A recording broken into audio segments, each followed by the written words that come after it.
toutes et à tous de votre présence ce soir. Et pour la première fois, une séance de questions publiques est accueillie chez Fibois. Alors le délégué général Nicolas Mézier est dans un TGV qui va nous rejoindre en cours de route, mais j'en profite pour formuler des remerciements pour l'accueil de Fibois dans ce joli bâtiment, qui est un bâtiment qui accueille donc la représentation Pays de la Loire de l'interprofession des forêts et du bois. Donc, ce qui explique qu'on ait quelques branches d'arbres et troncs d'arbres travaillés autour de nous.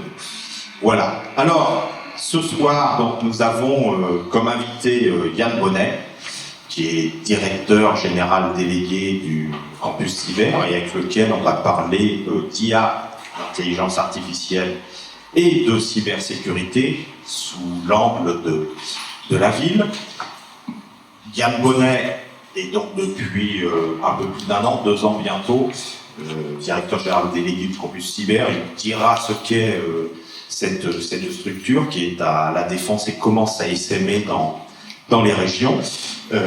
Il a été auparavant directeur de cabinet à l'ANSSI, c'est-à-dire c'est un peu numéro 2 de l'ANSSI, qui est l'Agence nationale de sécurité des systèmes d'information. C'est un peu les pompiers de nos systèmes, de nos réseaux informatiques. Et puis, avant encore, il était secrétaire général du Conseil national du numérique, qui était un peu le laboratoire d'idées du numérique en France. Donc, une grosse expérience en la matière. Et surtout, il a travaillé avec Cédric Villani, lorsque Cédric Villani était député, le mathématicien, en 2017-2018, pour un rapport commandé par le Premier ministre d'alors sur l'intelligence artificielle. Voilà, je vais présenter Yann Bonnet, qui va avoir longuement la parole ce soir. Avant, juste vous dire qu'on est associé à 3 organisations pour préparer cette séance. Il y a donc moi, Franck Renaud, qui suis responsable de la revue Place Publique dans Saint-Nazaire, qui est dans sa 17e année et qui est éditée par une association qui s'appelle Mémoire et Débat, dont le président est là, Philippe Audic. Et les 2 autres organisations sont l'Institut Kervégan, alors le think tank à l'Ouest, Existib, alors le laboratoire d'idées à l'Ouest, qui est avec Stéphane Bis, qui est son président, il va se présenter tout à l'heure, et puis le nouveau conseil de développement de la métropole nantaise, qui est représenté par Pamela Pellier, qui va aussi se présenter et dire un mot de ce qu'est ce nouveau conseil de développement de la métropole. Enfin, avant de passer le micro à eux deux, un dernier mot pour vous dire que cette soirée, donc, on l'organise suivant nos habitudes, 1 heure d'échange avec Yann Bonnet, où on va le questionner, et puis derrière, suivi d'1 heure, vous poserez toutes les questions que vous souhaitez. Vous dire enfin qu'à la fin, il y aura un petit verre de l'amitié pour ceux qui voudront rester avec quelques cacahuètes à grignoter. Voilà.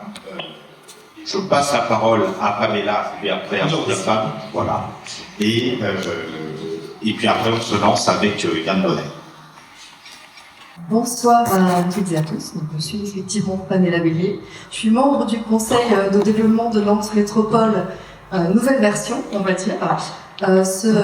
Donc, le Conseil de développement, c'est l'instance de participation citoyenne de la métropole, qui réunit donc 25 citoyens et citoyennes de Nantes et des communes aux alentours, donc qui appartiennent à la métropole nantaise. Le nouveau conseil de développement s'est installé à l'automne dernier, en novembre. L'originalité de cette nouvelle formule, c'est qu'elle est en gouvernance partagée. Donc pas de hiérarchie, pas de responsable. Nous sommes 25 citoyens et citoyennes entièrement à égalité. Et nous avons donc dû trouver nos principes de fonctionnement pour que les décisions se prennent, pour structurer nos interventions, nos prises de parole. Et c'est à ça que l'on s'attache depuis l'automne dernier. Alors on a eu une phase de formation en gouvernance partagée. Ensuite, on a pris du temps aussi pour se structurer, Et là, ce soir, je suis très honorée parce que c'est la première manifestation publique à laquelle participe le nouveau conseil de développement de Nantes Métropole. Donc c'est une grande première pour nous.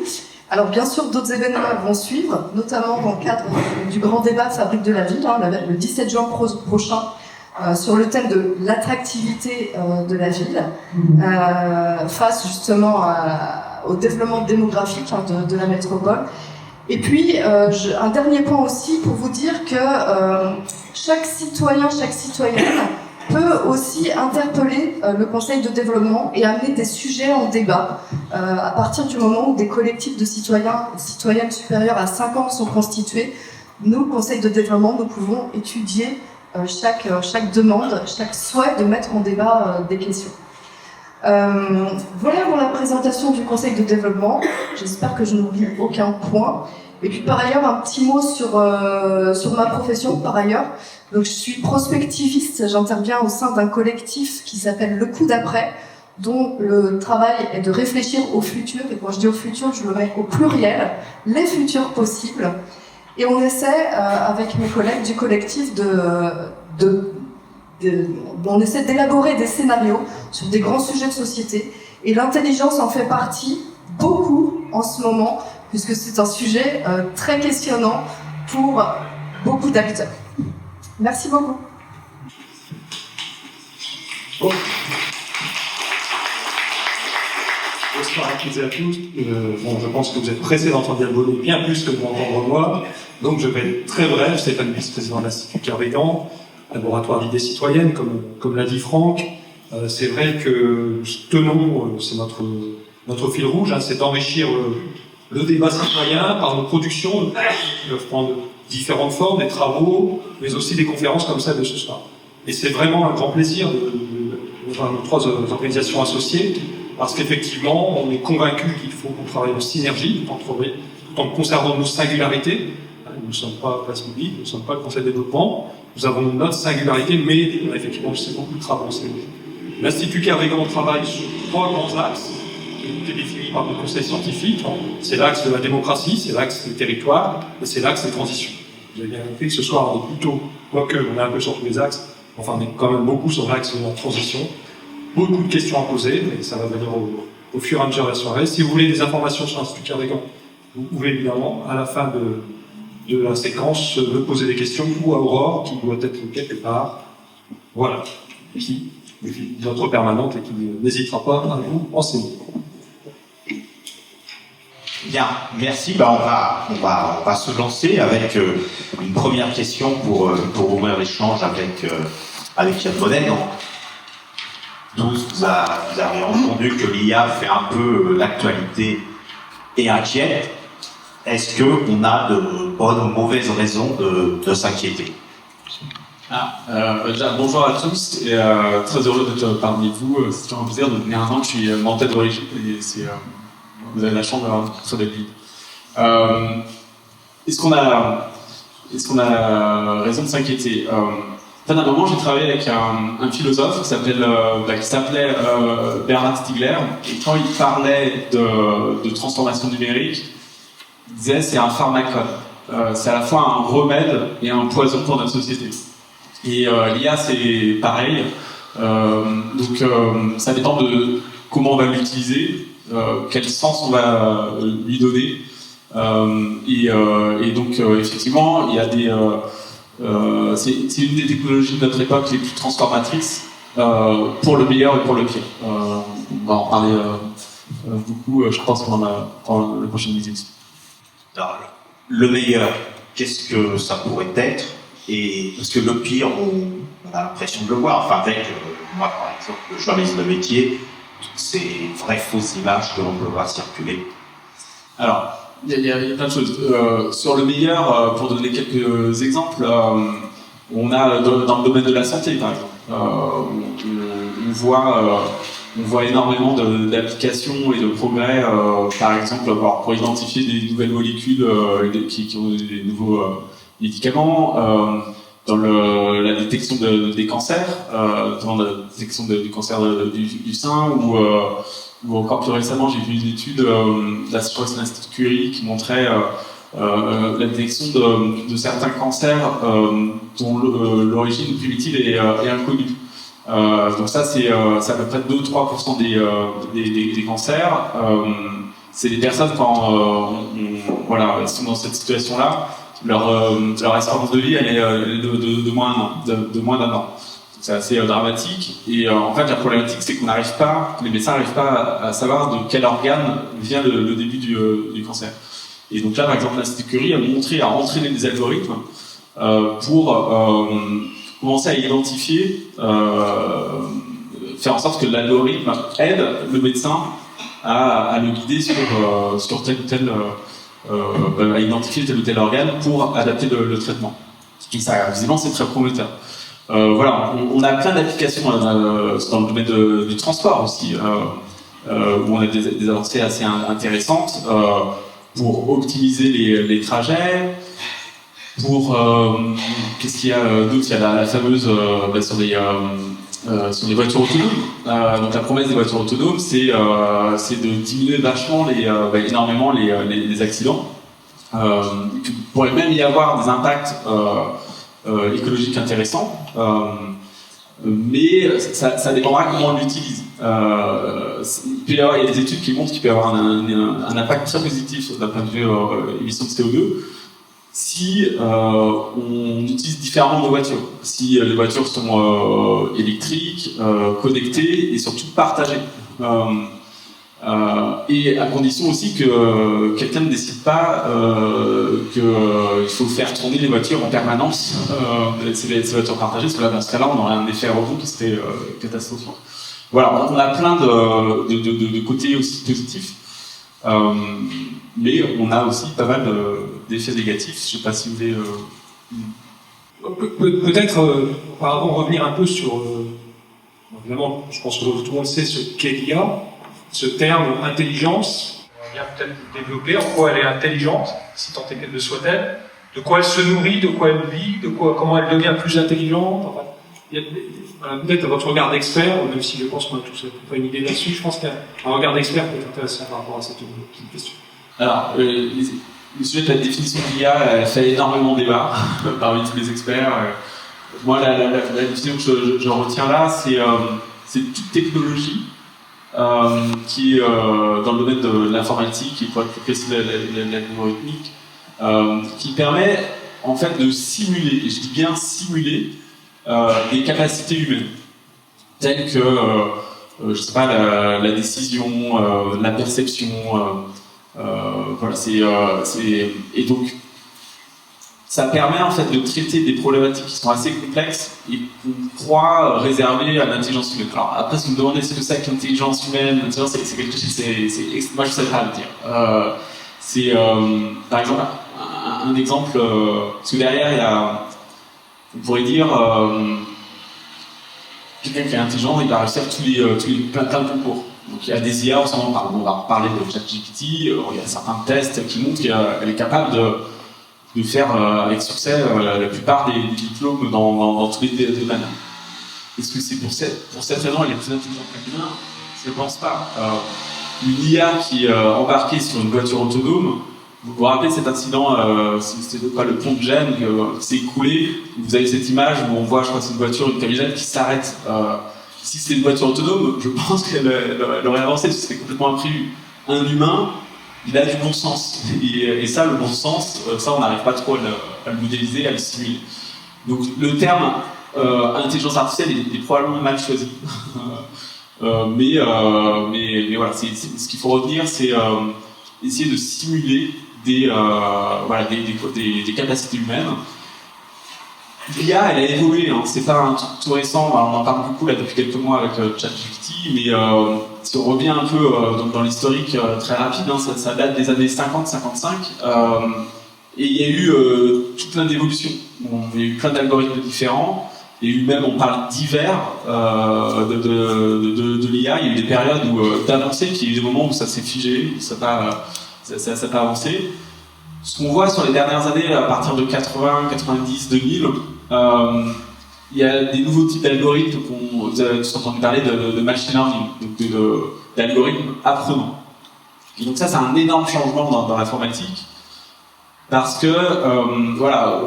il y a quelques années, on le fait toujours, mais moi quand j'ai appris à coder, quand on code, on donne des conditions, on dit si tel truc, alors telle chose, on donne une logique et on la comprend théoriquement cette logique. Et là on change avec le machine learning, parce qu'en fait on a un algorithme qu'on nourrit en quelque sorte de données, de connaissances. Et en fait on habitue en fait l'algorithme on lui permet en fait de simuler des comportements en donnant des exemples. Ce qui marche incroyablement bien. Dans plein de cas, ça marche super bien, mais qui pose aussi plein de problèmes parce en tant qu'humain, on n'arrive pas toujours à comprendre pourquoi ça marche aussi bien, notamment sur des problématiques de prédiction. Donc là, il y a plein de sujets d'éthique. Là aussi, on pourra revenir là-dessus. Où dans certains cas, il ne faut peut-être pas utiliser des algos qui marchent très bien en termes de prédiction, mais qui en termes d'explicabilité sont très mauvaises, que en cas d'accident, c'est compliqué. Merci. Je poursuis la question de Franck tout à l'heure sur le fait que l'IA peut inquiéter. Est-ce que, quand on parle de machine learning et d'IA apprenante, ça peut obérer en quelque sorte nos facultés, nos capacités humaines? Et je pense en termes d'analyse, de mémoire et de toutes sortes de situations cognitives que tout être humain peut rencontrer. Quel est votre avis sur ce sujet? Et juste en complément, sur les machines apprenantes, justement, est-ce que on n'aurait pas non plus tendance à leur communiquer nos biais? C'est-à-dire que celui qui va faire apprendre la machine, tu peux mettre des biais genrés, etc., etc. Si, par rapport, pour reprendre l'axe des biais, ça c'est une énorme problématique qu'on a dans plein d'algorithmes. Donc pour expliquer ça, je vais prendre deux exemples. En fait, on vous l'a dit, en termes de machine learning, donc la machine en quelque sorte, elle nous apprend des données. Donc il y a eu, je sais plus, je crois en 2016, c'était aux États-Unis, on a beaucoup parlé, il y a un groupe de journalistes et de chercheurs pro-Republica, si je me souviens bien, qui ont mis en avant en fait un algorithme, c'est un algorithme qui s'appelle Compass, si je me souviens bien, qui était utilisé dans la justice prédictive. Donc en gros, les juges, au moment où ils décident de certaines peines, de la conduite de peine, ils utilisaient un algorithme pour voir quelle était la probabilité de taux de récidive des personnes. Et en fait, ils se sont aperçus que c'était énormément biaisé, et si vous étiez afro-américain, vous aviez un taux de récidive qui était multiplié par je sais plus combien, 3, 4, par rapport à un blanc américain. Et ça, en fait, ça s'explique du fait que l'algorithme, il s'est entraîné sur l'histoire, sur les données historiques. Et aux États-Unis, depuis des siècles, il y a eu beaucoup de problèmes de racisme, d'avoir des esclavagismes, de ségrégation, et voilà. Et en fait, cette machine, puisqu'elle n'est pas intelligente, elle ne comprend rien, elle reproduit le pire de l'histoire si on lui a donné des données qui transmettent, qui montrent ça. Donc c'est extrêmement important d'ailleurs dans la confiance de ces algorithmes de débiaiser en quelque sorte ces données. Mais on a d'autres exemples plus récents, par exemple Amazon utilisait à un moment, je crois que c'est 2016, un algorithme pour les aider à mieux recruter. Et donc là, rebelote, ils ont utilisé un algorithme qui utilise les données historiques d'Amazon, des recrutements, et là ils se sont aperçus que l'algo donnait des résultats, ils ont arrêté l'utilisation de cet algorithme, parce que du coup ça favorisait énormément les hommes. Pourquoi? Parce que en fait, historiquement, dans la tech, c'est encore le cas, il y a énormément d'hommes, et donc en fait la machine prenait en quelque sorte, donnait des conseils en réutilisant des données qui étaient biaisées. Donc voilà, c'est un sujet qui est extrêmement des biais qui est important. Sur la partie cognitive, c'est compliqué parce qu'en fait ça peut nous aider, ça peut ChatGPT, je ne sais pas si vous avez essayé, mais c'est assez surprenant. On a vraiment l'impression un ChatGPT Donc ça a commencé à partir de, c'est sorti en novembre, je pense, de 2022. C'est assez récent. Et c'est un agent conversationnel. Donc en fait, on pose des questions et il nous répond. Et ce qui est assez incroyable, c'est qu'on a vraiment l'impression que la réponse pourrait être humaine. C'est à la fois hyper rassurant à un certain moment, mais en tout cas hyper pratique, mais en même temps c'est hyper inquiétant parce que parfois il peut complètement halluciner, dire un peu n'importe quoi. On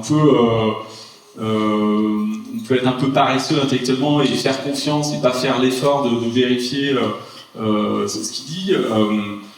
Et donc voilà, en fait l'algo c'est un algo qui c'est ce qu'on appelle GPT, c'est Generative Train GPT Transformers. Donc en fait c'est un algo qui va s'entraîner là aussi sur un énorme base de données.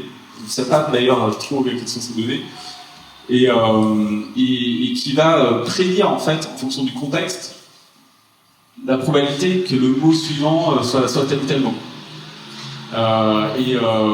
Donc c'est assez impressionnant. Ce qui est impressionnant dans ChatGPT, c'est aussi le côté taux d'adoption de ChatGPT qui est assez incroyable. Parce qu'en moins de 2 mois, je crois, il y a eu plus de 100 000 utilisateurs. Là, je crois qu'on est à peu près à 200 millions hein, pour vous donner un repère. Alors des réseaux que je n'utilise pas, mais par exemple TikTok, il a fallu, je crois, à peu près 9 mois pour avoir 100 000 utilisateurs. Et Instagram, il a fallu 2 ans et demi. Donc c'est la première fois qu'on voit un algo de d'IA qui soit autant utilisé de façon grand public, avec toutes les problématiques que ça pose.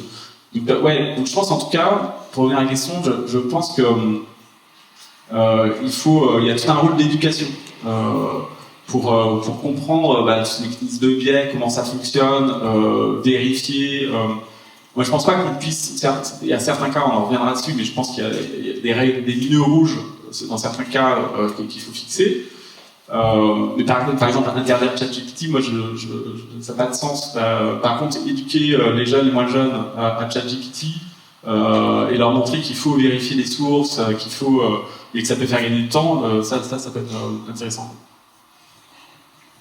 Pour avancer un peu sur le thème de ce soir, des situations contrôle, j'aimerais peut-être avoir une vision de l'état de l'art actuellement sur justement cette question de contrôle. Qui est le maître du jeu?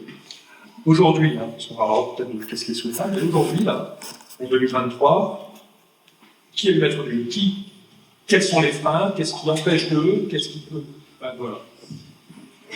En fait, le maître du jeu, pour l'instant, sur l'IA en ce moment, c'est beaucoup les très grosses boîtes. En fait, on le voit dans le cadre de ChatGPT, parce que, en fait, ce qui se cache derrière le ChatGPT, il y a eu des programmes, notamment la partie Transformers qui est sortie, qui a suite d'une étude de Google, le chercheur de Google qui a publié, qui a été réutilisé par OpenAI derrière qui gère ChatGPT. Et on le voit en fait, il y a une guerre économique en fait. Il y a énormément d'argent qui sont mis et par rapport à la recherche publique. En fait, la recherche en ce moment, malheureusement, elle est énormément détenue par des géants du numérique. Pour pas les citer, notamment Google et Microsoft et un certain nombre d'autres. Voilà, pour mesurer ça, le marché des moteurs de recherche, c'est à peu près 500 milliards. Quand on prend la partie publicité qui est liée. C'est énorme. Google doit avoir à peu près 90% du marché. Microsoft, 3-4%. Donc si ChatGPT est un nouvel outil qui permettrait de ne plus utiliser les moteurs de recherche, parce que c'est quand même assez pratique en fait, plutôt que de taper un mot, chercher les sources, et là vous avez la réponse qui arrive directement. En fait, ça permettrait à Microsoft de reprendre le dessus. Donc en gros, Microsoft n'a pas beaucoup de choses à perdre et a énormément gagné, et Google a beaucoup à perdre. Donc là, on voit un combat en fait énorme en ce moment, et c'est ça qu'il y a derrière ChatGPT. Ça explique pourquoi Microsoft, je crois, a annoncé il y a quelques semaines qu'ils allaient investir plus de 11 milliards dans ChatGPT. Donc pour moi, les maîtres de l'IA en ce moment, ça va peut-être changer, on reviendra au niveau de la Commission européenne, il y a des travaux là-dessus pour réguler, mais c'est les genres du numérique. Vous avez employé le mot de réguler à l'instant. Comment on peut procéder? Et comment on peut aller vers une IA éthique? Parce que les frontières ou des barrières sont assez compliquées, ou même faire appliquer la loi, tout simplement. Ouais, c'est le sujet de la confiance. En fait, c'est un sujet qui est compliqué, parce qu'il faut toujours, dans toute nouvelle transformation, il faut trouver le bon équilibre entre une innovation, la capacité d'un pays ou d'un ensemble de pays à innover, et aussi la protection. Parce si on met n'importe quoi sur ChatGPT, plein d'informations personnelles et qu'on n'a pas conscience, ou des données très sensibles ou très stratégiques pour une entreprise, ça peut être extrêmement catastrophique. Donc pour moi, au niveau c'est pas que pour moi, à un moment j'avais bossé à la Commission européenne avec un groupe d'experts donc ça c'était en 2018 après le rapport Villani. On a réfléchi à cette question.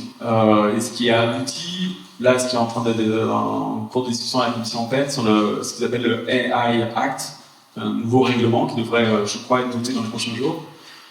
Donc en fait, nous, on a essayé de définir ce que serait une IA.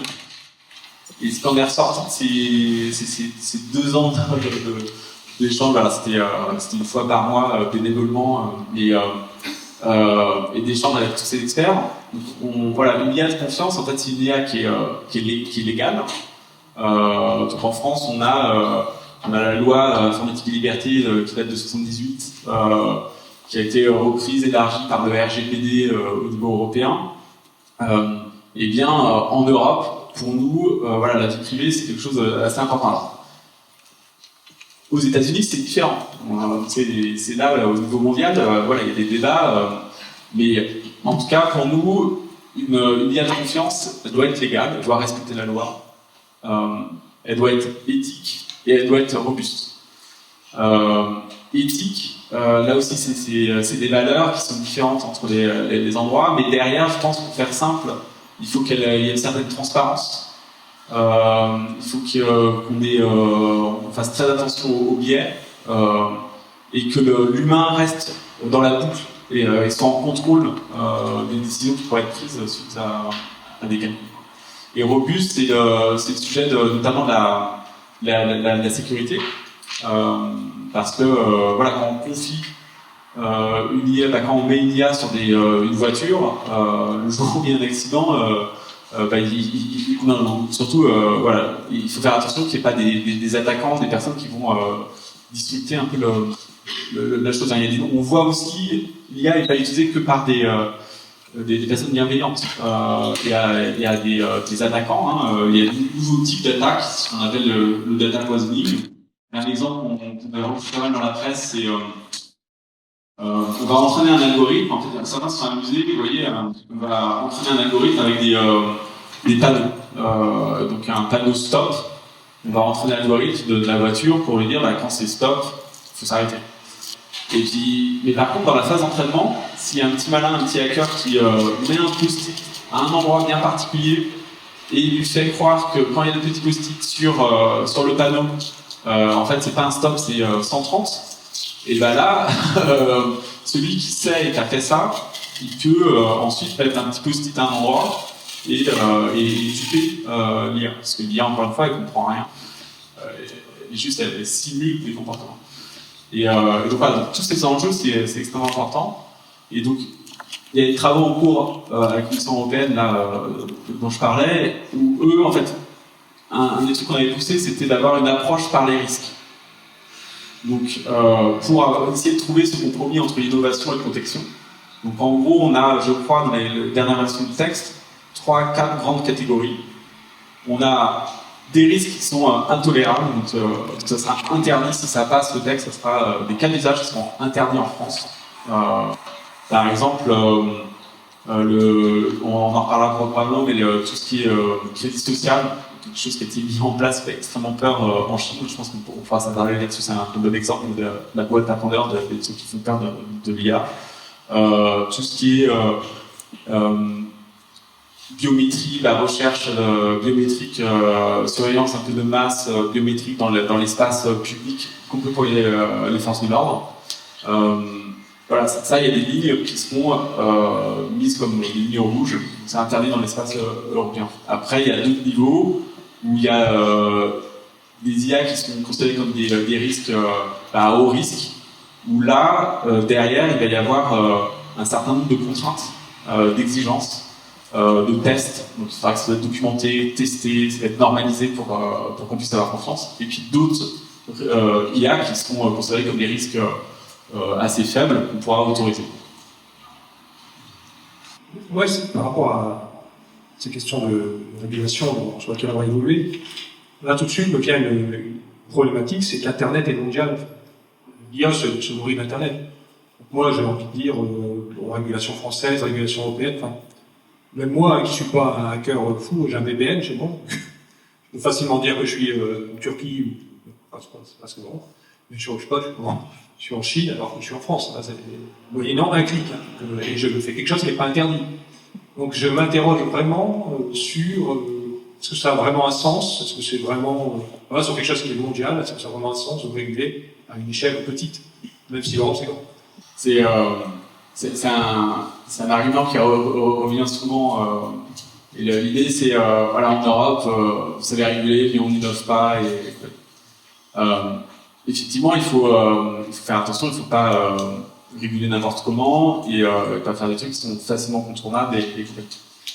Mais en même temps, une petite anecdote, au moment du RGPD, on entendait ça en permanence. Au même moment, j'ai été invité aux États-Unis, en Californie. On ne peut pas dire que la Californie, à San Francisco, ça soit les plus, c'est le lieu de l'innovation. Ils étaient tous on était en train d'échanger parce qu'ils ont calqué en fait le RGPD là-bas. En fait, il y a un enjeu de confiance. On peut pas faire n'importe quoi. Autrement, voilà, c'est tous les utilisateurs, les clients qui pourraient se retourner contre tel. Donc même les géants du numérique, en fait, ont conscience de ça. Donc il faut trouver l'équilibre. Mais l'IA, c'est vraiment le message pour moi, c'est tout ce qui est transformation numérique, c'est extrêmement politique. Ça concerne la cité. Et donc il ne faut pas laisser ça uniquement à des geeks comme moi ou des ingénieurs. Il y a des débats à avoir. Il y a comme ce soir, il y a nos systèmes démocratiques qui doivent être lancés, des parlements qui doivent fixer des règles. Et je pense qu'il faut trouver les bons équilibres. Et que si on arrive à faire ça, on pourra avoir une IA qui a du sens et qui fait progresser en fait notre société. Merci. Alors justement, sur cette question de la compétence et le fait que l'IA n'appartient pas qu'aux geeks et aux experts, vous avez dit tout à l'heure, il y a un enjeu d'éducation. Comment on donne envie aux gens pour qui c'est si immédiat, ChatGPT, pour qui c'est si facile, l'IA, de se former sur ces sujets-là? Et puis, une question peut-être un peu plus provocante, est-ce que les citoyens ne s'en fichent pas un peu tant qu'il n'y a pas quelque chose de négatif qui se vient? C'est tout le risque en fait. C'est pour ça que je dis que c'est politique. Il faut surtout pas, voilà, il faut absolument que ça soit des débats et qu'on sensibilise, qu'on éduque toutes les générations pour montrer qu'en fait c'est des sujets qui nous concernent tous et qui peuvent avoir un impact sur nos vies quotidiennes. Donc voilà. Je pense sur l'éducation. Moi je suis vraiment convaincu qu'il faut il faut pas juste interdire la ChatGPT. Je crois qu'il y a eu un débat à un moment, je crois que c'était à Sciences Po, ils ont à un moment commencé à annoncer qu'ils allaient interdire, et puis ils ont revu un peu leur position, et je crois qu'à la fin c'était, voilà, c'est interdit pendant des examens, mais pour produire des rapports ou l'étudiant peut utiliser si il précise bien de façon transparente que ça a été utilisé. Je pense que, en fait, très tôt, et c'est plus large sur le numérique, il faut pas qu'on soit que des consommateurs du numérique. Il faut qu'on devienne des acteurs.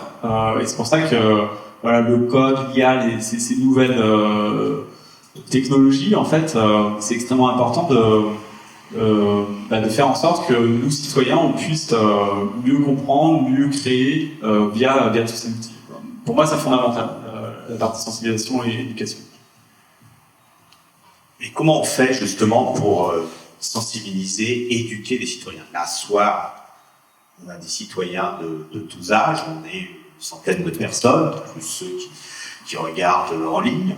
Il faut, dans les faits, concerner, impliquer beaucoup plus. Comment on fait? Je pense qu'on est tous responsables, en quelque sorte. Donc, les médias ont un rôle à jouer pour expliquer la transformation numérique d'hier qu'on vit, les côtés positifs, les côtés négatifs. Donc il y a un sujet de sensibilisation, notamment des médias, qui est, à mon avis, extrêmement important. L'éducation a aussi un rôle à jouer, et je ne suis pas surpris que voilà, dans les prochaines années, on ait encore plus de sujets et de programmes sur ces parties-là. Voilà, j'ai pas de recette miracle, mais je pense qu'on a tous un rôle à jouer. Les politiques ont aussi un rôle à jouer pour animer les débats, pour écouter, pour trouver des compromis et puis in fine trouver les bons équilibres qui soient les plus intéressants pour notre société. Je voudrais aussi aborder toute la question des fractures territoriales, enfin même à l'échelle d'un département comme le nôtre, on peut penser par exemple qu'ici à Nantes, il y a même une fracture technique, du moins on n'a pas le même débit. Et je pense que l'IA n'est pas la même pour tout le monde, parce que pour les villes, il y a des villes et il y a des campagnes, ça veut dire. Mais il y a aussi, je pense, la question de est-ce que ici à Nantes, on peut mettre en place des chartes, ce genre de choses ont déjà été mis en place, on pourrait peut-être en parler, c'est intéressant, peut-être au grand avis. Mais effectivement, est-ce qu'on ne va pas créer des nouvelles fractures et avoir des territoires qui ne seront pas forcément protégés de la même façon que d'autres? Ouais, c'est le sujet de ce que certains appellent l'inclusion numérique. C'est extrêmement important. On ne peut pas laisser de côté. On est plein à être connectés, mais il y a quand même toute une frange de la population qui est absolument pas connectée. Donc, quand côté acteur public, on décide de numériser 100% des processus, il faut être hyper vigilant. Il faut prendre en compte les quelques pourcents qui ne sont pas connectés. Parce qu'après, ça pose énormément de problèmes et ça peut coûter encore plus cher même à l'État d'exclure de tous ces gens. Donc la question de l'inclusion numérique, elle est essentielle. Et c'est valable pour les acteurs publics, c'est valable aussi pour les acteurs privés. À tout numériser. Même dans les différents domaines, il faut faire attention, il faut toujours se poser la question de. Donc certaines villes font bien cet effort-là. Par exemple, j'ai l'exemple du Canada qui vient Montréal. A fait une étude à un moment avec sur des sujets d'IA pour essayer de. Une ville, c'est un ensemble de capteurs.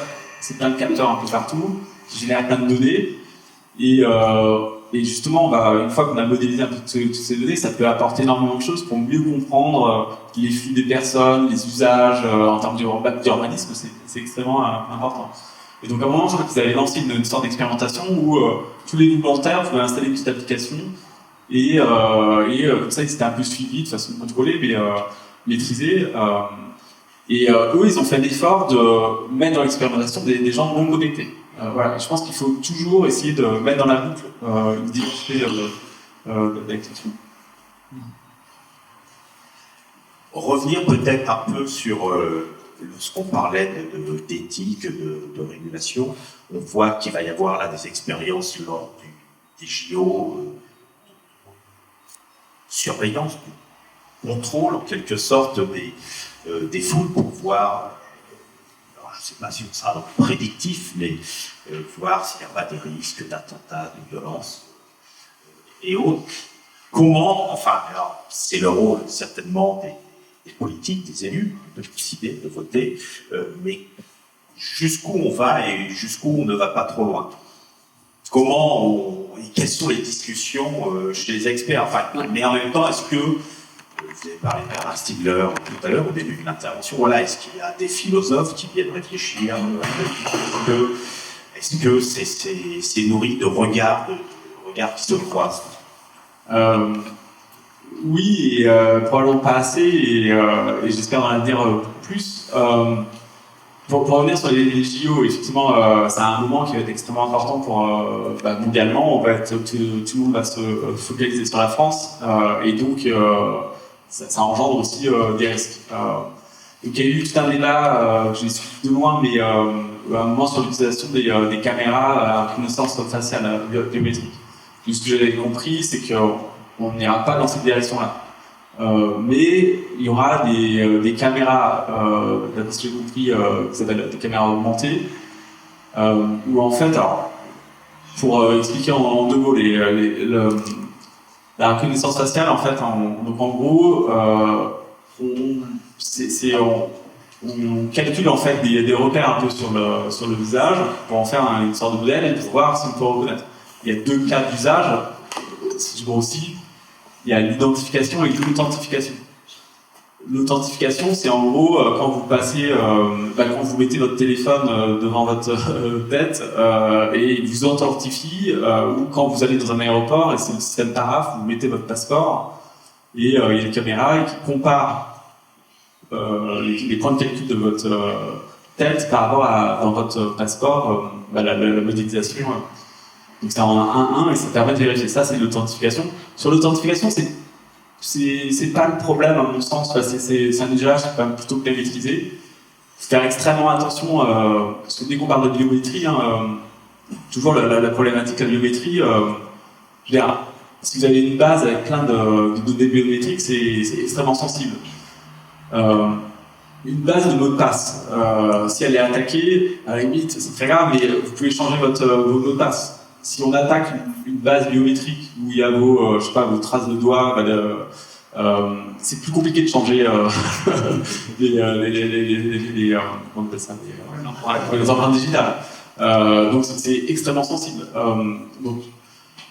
C'est pour ça qu'on est extrêmement vigilant et c'est pour ça qu'au niveau de la réglementation européenne qui devrait arriver dans les prochains jours, ça fait partie des choses sur lesquelles on est c'est des lignes rouges à certains, sauf certains cas. L'identification, c'est un autre sujet. C'est en gros, on filme tout un stade, par exemple, et on va être en capacité d'identifier tel ou tel acteur malveillant, un terroriste, des différents acteurs. Donc voilà. Moi, ce que je comprends du débat, c'est qu'il n'y aura pas de reconnaissance faciale individuelle. Par contre, il n'y aura pas d'identification. Mais il y aura des caméras augmentées qui permettront en fait plutôt de voir s'il y a des mouvements de foule ou des comportements un peu suspects. Et ça sera extrêmement contrôlé. En France, on a la CNIL, qui est quand même l'organe de contrôle sur tous les sujets, de plus en plus sur les sujets d'IA, qui a fait ses preuves, qui est complètement indépendante et qui contrôle, et d'après ce que j'ai compris, c'est une expérimentation sur une durée, avec une fin. Voilà. Donc c'est là aussi qu'il faut trouver, c'est toujours l'équilibre, il faut trouver le compromis pour pouvoir utiliser l'innovation dans un cadre maîtrisé pour que ça se passe bien en termes de société.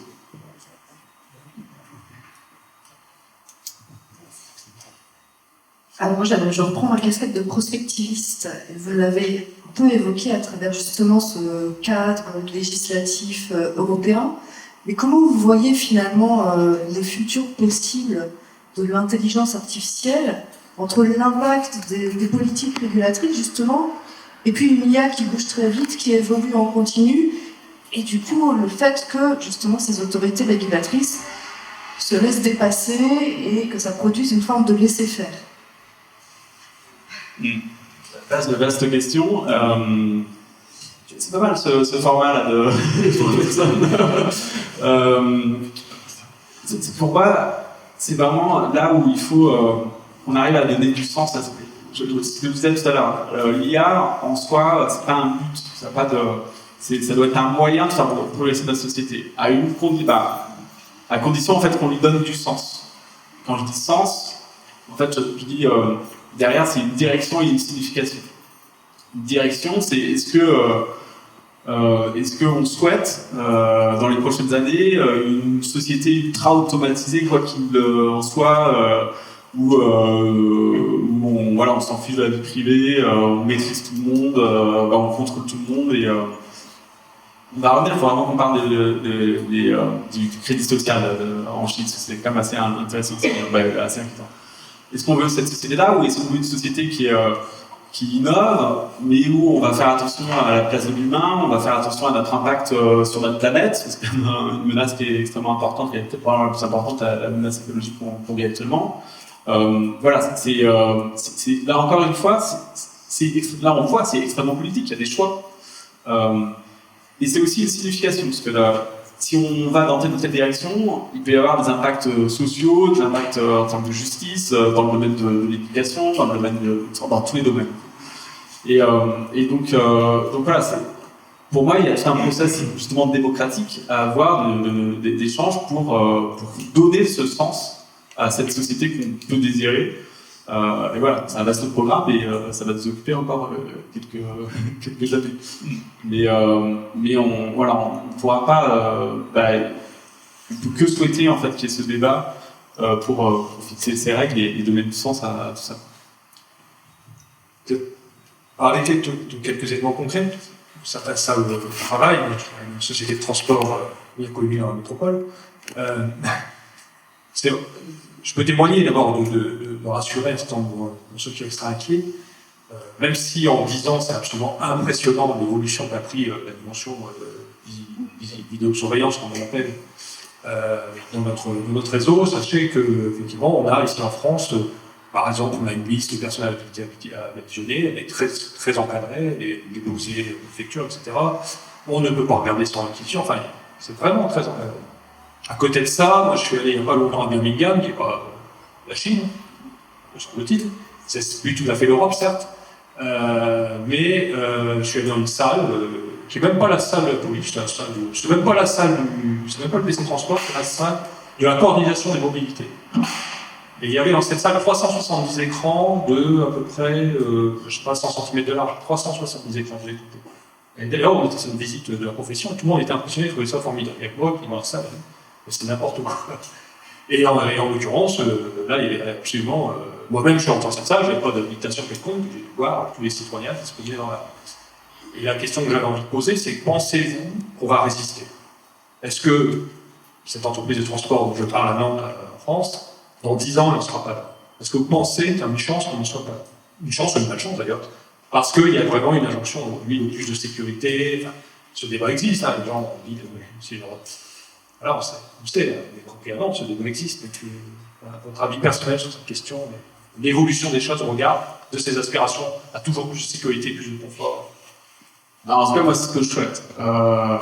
Et je suis pas tout ça, je pense. Mais effectivement, il y a des énormes risques. Et c'est là où je vais vous parler de ce cas-là. Vous avez aussi en tête le crédit social, donc cette expérimentation, je crois, qui est lancée depuis 2014, il me semble, en Chine.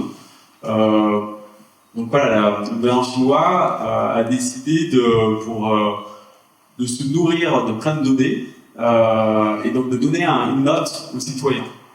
Donc en gros, en fonction de vos publications sur les réseaux sociaux, de vos comportements dans la rue, du fait que vous avez que vous payez ou pas vos dettes, voilà, il y a plein de données comme ça qui sont agrégées via les acteurs publics et privés. Et mettre une note, et si vous avez une bonne note, vous avez accès à certains jobs, ou pas, vous avez le droit de voyager ou pas. Est-ce que c'est ça, c'est la société qu'on veut? Moi, c'est extrêmement inquiétant. Donc ça, encore une fois, sur certains sujets, en fait, de surveillance, la vie privée, certaines valeurs, en France, en Europe, on a une vision un peu différente des autres. Et je pense qu'on peut complètement l'assumer et faire confiance à nos politiques ou si besoin leur rappeler pour préserver en fait toutes ces choses. Si on commence à avoir une société complètement surveillée de partout, est-ce qu'on se sentira libre de sortir manifester quand même?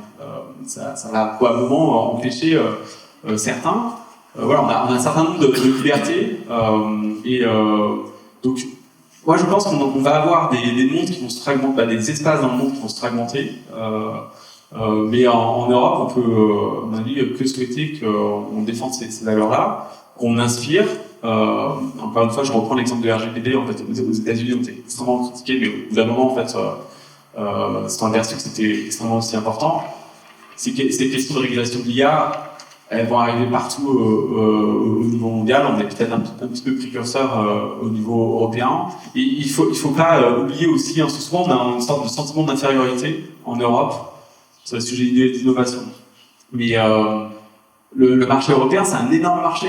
On est combien, 500 millions ou 600 millions peut-être maintenant, où on est en bonne santé, bien éduqué, et donc voilà, il faut qu'on arrive à faire respecter nos valeurs, nos réglementations, et un certain nombre de géants du numérique s'intéressent énormément au marché européen et doivent respecter nos valeurs et nos règles. Voilà. Un mot peut-être, on va parler avant que vous posiez vos questions, parce que leur tourne. Parlons un peu de cybersécurité, parce que vous vous occupez du campus cyber, vous allez nous en dire un mot, et puis de toutes ces données que nous, on donne un peu partout, avec les ennemis de l'intérieur, nos meilleurs ennemis, que sont nos téléphones et smartphones.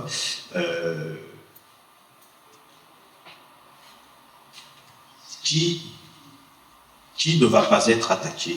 Quelle structure privée, d'État, public On est tous concernés. La question, c'est plus de savoir si on va être attaqué ou pas, c'est quand est-ce qu'on va être attaqué et si on aura la résilience pour faire face. Notre société se numérise énormément. On l'a dit pour le meilleur, mais aussi avec des nouvelles menaces. Et effectivement, aujourd'hui, hein, pour donner quelques chiffres, on a une attaque toutes les 11 secondes au niveau mondial. C'est juste quand vous dites attaque, c'est quelque chose d'ampleur, il y a des attaques d'ampleur. On va revenir sur il y a un peu de tout, là, c'est au sens large. Ça représente plus de 6 000 milliards de coûts de la cyber au niveau mondial. Donc, de façon plus concrète, en ce moment, là, les PME, on voit une sorte de la tendance, et les cybercriminels s'orientent plus vers les PME. Moins protégés, notamment. Et quand on regarde les chiffres, on est en plein incendie en fait. Hein. Les PME qui sont rançonnés, vous savez, rançonner, c'est vous cliquez sur un lien, il y a le système qui se bloque et on vous demande une rançon. La plupart des PME qui sont rançonnés, en fait, dans les quelques mois suivants, ils font faillite. Donc c'est un sujet, c'est devenu en fait plus rentable et moins risqué pour les cyber, de faire des attaques de type cyber que de braquer une banque ou même de vendre de la drogue. C'est ça la situation. La cyber, hein, c'est un état, c'est un état recherché pour un système d'information. Derrière, il y a plusieurs motivations.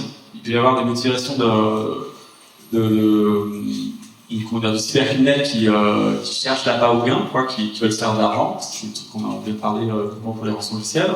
Mais un autre truc qu'on parle pas trop, beaucoup moins, c'est l'espionnage, notamment étatique. Et donc ça, ça peut être extrêmement important. Il y a tel ou tel acteur qui va rentrer dans les systèmes pour prendre des brevets. Et il y a une autre menace, c'est le sabotage. Donc un certain nombre d'acteurs, de groupes d'attaquants, c'est plutôt militaires, vont venir sur certains réseaux qui sont très critiques pour une nation, dans l'énergie et autres, vont placer quelques charges, et le jour où on est en conflit, ils déclenchent les charges et le réseau électrique par exemple tombe. Donc voilà, la cyber c'est tout ça. Alors je suis désolé, c'est un peu angoissant tout ce que je viens de raconter, donc c'est ça en fait la réalité actuelle. Et donc le campus cyber, en fait, l'idée c'est une aventure qui a commencé en 2019. C'était un petit par le président de la République. Il y a une mission qui a été confiée à Michel Vandenberg, qui est un entrepreneur que j'ai accompagné, de créer un lieu qui va devenir un réseau de campus. Et donc dans ce lieu, en fait, on a 13 étages, 26 000 m². Il y a plus de 5 000 acteurs de la cyber qui ont accès. On y retrouve tout l'écosystème. Des acteurs publics, de la recherche, des enseignants, des services d'enseignement, ils se cachent même pas, ils sont là, les GSE, les GSI et compagnie. Des écoles. On a 18 écoles dans la gouvernance, donc 5 qui donnent des cours sur place, et puis plein d'entreprises, de la toute petite start-up aux plus grands acteurs. Et on n'a pas que des pure players de la cyber, on a aussi tous les bénéficiaires, on a la moitié du CAC 40 qui sont là aussi. Et en fait, ce qu'on essaye de faire, c'est un peu comme dans la nature. On essaie d'avoir un écosystème qui est fertile. Dans la nature, c'est que du bon sens, ce que je veux dire, mais c'est notre vision. Dans la nature, un terrain qui produit bien, c'est un terrain où il y a une biodiversité. Là, on a cherché cette biodiversité d'acteurs, et on a un équilibre. Et donc là aussi, en fait, le campus cyber, c'est une structure assez particulière. On fonctionne avec une gouvernance. Alors, c'est une société privée, qui est particulière, ça va être détenu à 40% par l'État. Et le reste, c'est tous les membres. Et on a, dans notre gouvernance, en fait, on a 9 collèges, un collège par type d'acteur. Donc on a un collège pour les startups, un collège pour l'éducation, un collège pour le CAC 40, on va dire, chez Assin. Le CAC 40 a mis énormément d'argent. Et ils ont accepté d'avoir le même poids que le monde de l'éducation et les startups. Alors quand j'ai mis ça dans les statuts, au début, c'est peut-être qu'ils vont pas voir, mais en fait, ils ont tous vu. Et ils ont accepté, parce qu'ils se sont dit, en fait, face à cette menace qui est énorme, la cyber, et encore une fois, qui est relativisons, elle est moins importante que la menace environnementale, à mon sens, mais voilà, on a fédéré, on souhaite fédérer tous ces acteurs pour inverser le rapport de force par rapport à ceux qui nous attaquent et faire réunir l'excellence française. On a 3 missions principales. La première, c'est les talents. On est en pleine pénurie de talents. On a plus de 15 000 postes non pourvus. Moi, j'estime on a à peu près 20-30% de postes non pourvus dans la cyber. C'est pour ça que les salaires explosent complètement. Il y a quelques semaines, j'étais au Japon. Eux, ils sont à 85% de talents non pourvus, de jobs non pourvus. Je sais pas comment ils font. Ça va être vraiment l'incendie. Donc, les talents, donc on va travailler énormément sur l'image. L'image de l'expert cyber, c'est le geek à capuche. Vous avez vu, j'ai fait un effort, je suis pas venu avec une capuche. Mais et donc, voilà, on va essayer de travailler l'image pour attirer des nouveaux talents, des jeunes, des moins jeunes. On a un problème qui est plus large que la cyber, mais on a très peu de talents féminins. On a moins de 11% de talents féminins. On se prive de la moitié des cerveaux sans aucune raison. Le métier de la cyber, c'est 40 métiers différents. Il y a des métiers, il y a plein de métiers différents. Où des hommes et des femmes excellent dans le technique, dans les domaines de géopolitique, dans les domaines de droit. Donc on va travailler énormément, on travaille très bien avec le ministère de l'Éducation. On va travailler avec, dans les prochains mois au niveau médiatique pour casser cette image, attirer des nouveaux talents, attirer pas que des jeunes, hein, il y a des personnes qui peuvent être en fin de carrière et qui, après quelques mois de formation, peuvent redonner une nouvelle partie à leur carrière sur ces sujets. La deuxième mission, c'est l'innovation. Donc là, on a beaucoup de chercheurs, beaucoup de dispositifs pour les startups. Donc c'est essayer d'avoir un coup d'avance pour mieux innover. Et puis la dernière partie, c'est les opérations. Donc en fait, on a des sortes de cyberpompiers qui sont dans ce milieu et qui sont là pour protéger quand il y a des attaques. On va créer un réseau de campus au niveau des régions. Donc il y a 10 régions sur 13 qui veulent un campus. Est-ce que ici, dans les Pays de la Loire... Ouais, complètement. Donc, Hauts-de-France a été labellisé et ils ont installé un bâtiment, 3000 m² avec l'équipe qui sont en train de constituer. Nouvelle-Aquitaine vient d'être labellisée aussi, il y a déjà quelques mois. Et d'autres vont arriver. Voilà, on est venu il y a quelques semaines échanger avec l'écosystème et on sent qu'il y a une attente énorme. Maintenant, voilà, c'est à l'écosystème de se structurer pour agir sur ces grands défis qui nous concernent tous, parce qu'encore une fois, on est vraiment tous concernés par ces enjeux numériques et de cybersécurisation.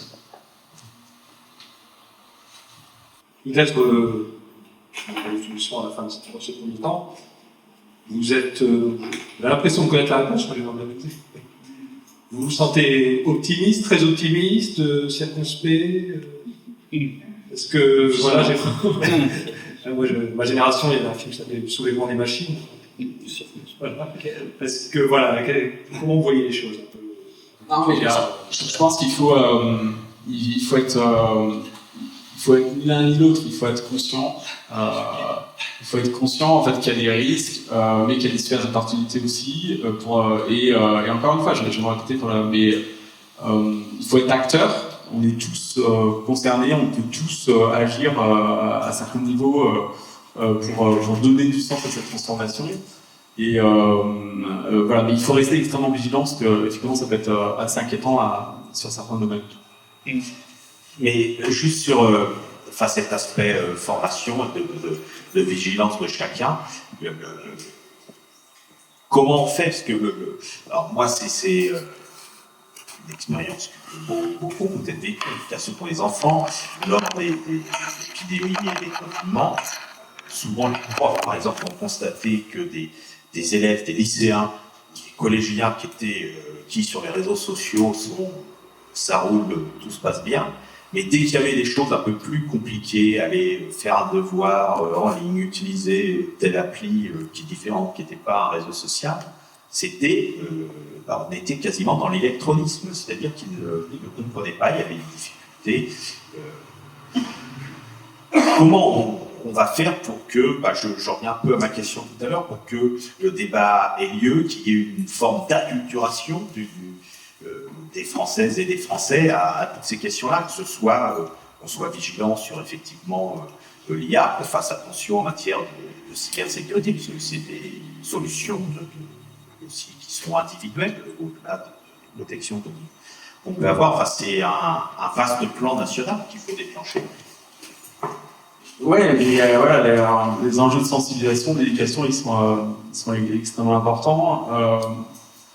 Au début, c'était parler. L'électronisme, pardon, y compris chez les jeunes. Ouais, c'est ce qui m'inquiète beaucoup. Qui peuvent être très agiles sur les réseaux sociaux. Ce qui m'inquiète beaucoup sur l'IA, c'est qu'on s'oriente vers une société à double ou triple vitesse, quoi, où on va avoir des gens qui auront énormément compris le truc et qui auront, par exemple, sur ChatGPT, l'utiliser, mais bien en étant conscient de ne pas mettre n'importe quoi dessus, mais en gagnant énormément en termes de productivité, et qui vont être les rois du pétrole. C'est pas une bonne image, et puis d'autres qui seront effectivement qui n'ont pas conscience de cette transformation en cours et qui vont être mis de côté. Et donc c'est là où un État, je pense, doit agir par l'éducation, par la sensibilisation, pour essayer de faire en sorte que cette transformation, voilà, on la suit pas, qu'on sort de cette, on l'a suivi en quelque sorte. On peut pas dire juste stop, se cacher les yeux. On l'a dit tout à l'heure, c'est mondial, mais pour que ça se passe le mieux et pour qu'on embarque le maximum de personnes. Et qu'on donne du sens à tout ça, et que c'est aussi ça qui est passionnant. Là, j'ai fait peur probablement à pas mal de monde aujourd'hui, et je m'en excuse, mais c'est aussi ça qui fait que ce sujet il est passionnant, parce qu'encore une fois, c'est extrêmement politique. C'est notre avenir qui est concerné, et on doit donc s'impliquer. Je reviens à l'intitulé de cette conférence. L'IA et la vie des citoyens sous contrôle. Est-ce qu'on sait vraiment ce qu'ils veulent, les citoyens? Est-ce qu'il y a une étude nationale, par exemple, qui dirait « Moi, j'accepte d'être surveillé si ça me garantit plus de sécurité » ou à l'inverse? Est-ce qu'on a des études qui infirment le point de vue? Je ne sais pas répondre à la question directement, mais malheureusement, ce que je vois, c'est qu'on est parfois extrêmement critique vis-à-vis de la puissance publique, et parfois à raison, hein, et c'est... dans la démocratie, il faut être capable de critiquer pour assurer nos libertés. Et puis en même temps, on a tous, dans nos poches, un téléphone avec un micro, une caméra, et où des géants du numérique peuvent accéder à tout ça. Et ça ne choque pas. Donc voilà, donc c'est assez étonnant. Donc je pense que si on pose la question, tous les citoyens, on va avoir plein de réactions, mais je pense qu'on est plein à pas être conscient en fait de ce risque de surveillance, et pas que étatique. Avant, même, je pense plus vis-à-vis des gens numériques qui ont des accès assez incroyables à nos données, parfois les plus intimes. Et juste avant de passer la parole à la salle, est-ce qu'il y a justement sur l'IA et autres, est-ce qu'il y a une géopolitique? Alors il y a les acteurs américains, mais est-ce que, par exemple, j'imagine que en Chine et ailleurs, il y a aussi travaille ces questions-là. Et est-ce qu'il y aura une guerre des IA ou pas? Alors, il faut quand même amener sur ce sujet-là. Oui, il y a des discussions au niveau mondial, à plein de niveaux, au niveau de l'OCDE, au niveau de l'ONU, et avec des sujets qui sont passionnants. Parler de guerre de l'IA, alors juste je vais faire un lien avec un sujet qui m'inquiète énormément, c'est les armes autonomes. Donc les armes autonomes, alors pour faire comprendre, c'est voilà, il faut pas confondre des armes automatiques c'est comme une machine à café. Une machine à café, vous mettez une pièce, théoriquement, elle est automatique, elle renvoie un café avec la dose de sucre et voilà. Une machine à café autonome, ça serait une machine où elle voit l'environnement, elle voit que Yann arrive, qu'il a un peu dans le bon point ou qu'il est un peu diabétique, et du coup, elle va adapter toute seule, sans rien demander à personne, le taux de sucre. Elle va s'adapter. Les armes autonomes, c'est ça en fait. C'est la capacité de décider par elle-même de tirer. Ça c'est, pour moi, c'est une ligne rouge. Et là, il y a une sorte de, moi, mon impression, on en parle depuis des années et des années, à plein de niveaux. Il y a un certain nombre de pays qui sont très clairement, qui sont très clairs là-dessus, qui disent qu'il faut interdire. Et puis il y a 2-3 pays qui font un peu de la mauvaise foi et qui savent très bien que voilà, c'est une arme qui, si un jour elle arrive, va être très puissante, mais qui peut, on a tous vu un certain nombre de films, qui peut aussi avoir des conséquences extrêmement graves, et ça peut devenir un Far West totalement. Il y a des vrais enjeux de géopolitique dans le domaine de la sphère. À un moment, il y a eu un gros débat sur le hackback. Donc en fait, c'est la capacité, quand vous êtes attaqué, pour un acteur privé, à attaquer l'attaquant. Nous, en Europe, on disait non, on ne peut pas attaquer l'attaquant. Dans le numérique, en fait, c'est très compliqué de savoir qui attaque. Très vite, ça peut devenir le Far West. À un moment, dans d'autres parties du monde, eux, c'était plus libre. Enfin, c'était aux États-Unis, ils ont revu un peu leur position. Mais voilà, à l'époque, il y a quelques années, c'était un droit, même un acteur privé a le droit d'attaquer l'attaquant. Nous, en France, c'est plutôt les forces de l'ordre qui sont contrôlées. Il y a des enjeux géopolitiques qui sont assez conséquents en ce moment, mais qui prennent un peu de temps pour trouver les bons équilibres, parce qu'il y a des enjeux derrière qui sont assez importants. Peut-être une conclusion de cette première partie. Il y a eu, donc, je crois, donc, je suis sûr, à l'UELA en Suède, un grand sommet Europe-États-Unis il y a quelques jours. Et je lisais la commissaire européenne Margaret Vestager, digital, c'est son nom, qui a dit, et je trouve que la phrase était assez intéressante, et j'aimerais savoir si vous la prenez autre, j'ai plus lu, c'est la démocratie a besoin d'être aussi rapide que la technologie. Alors, en tout cas, c'est clair qu'il y a un énorme enjeu de vitesse. Ce que je disais tout à l'heure, les AI Act, là, beaucoup d'experts qui se réunissent en 2018. Là, en 2023, il faut 5 ans. Alors, encore heureusement que c'est dans ce milieu, mais il faut qu'on arrive à aller beaucoup plus vite. Et c'est aussi votre marque de tout à l'heure. Il faut arriver aussi à faire des règles, des lois qui sont intelligibles, je ne sais pas comment dire, mais qui sont intelligentes vis-à-vis de ce monde qui se numérise. Et donc il va falloir, il y a tout un travail aussi avec nos politiques pour se rendre compte que, voilà, dans certains cas, si on fait telle chose, bah, c'est facile. Code is law. Voilà, le code et la loi. Et donc du coup, il faut que nos lois soient bien applicables au peuple.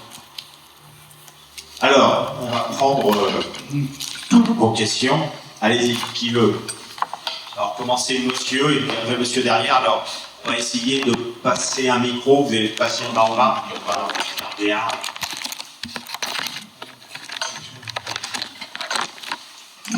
Dans certains articles, Mais qui le vient j'ai déjà lu dans certains articles, comme vous tous sans doute, que cette intelligence artificielle pourrait avoir un impact assez négatif sur certaines professions. Et on parle de l'évolution de la profession comptable, où il y en aurait beaucoup moins, des avocats et d'autres.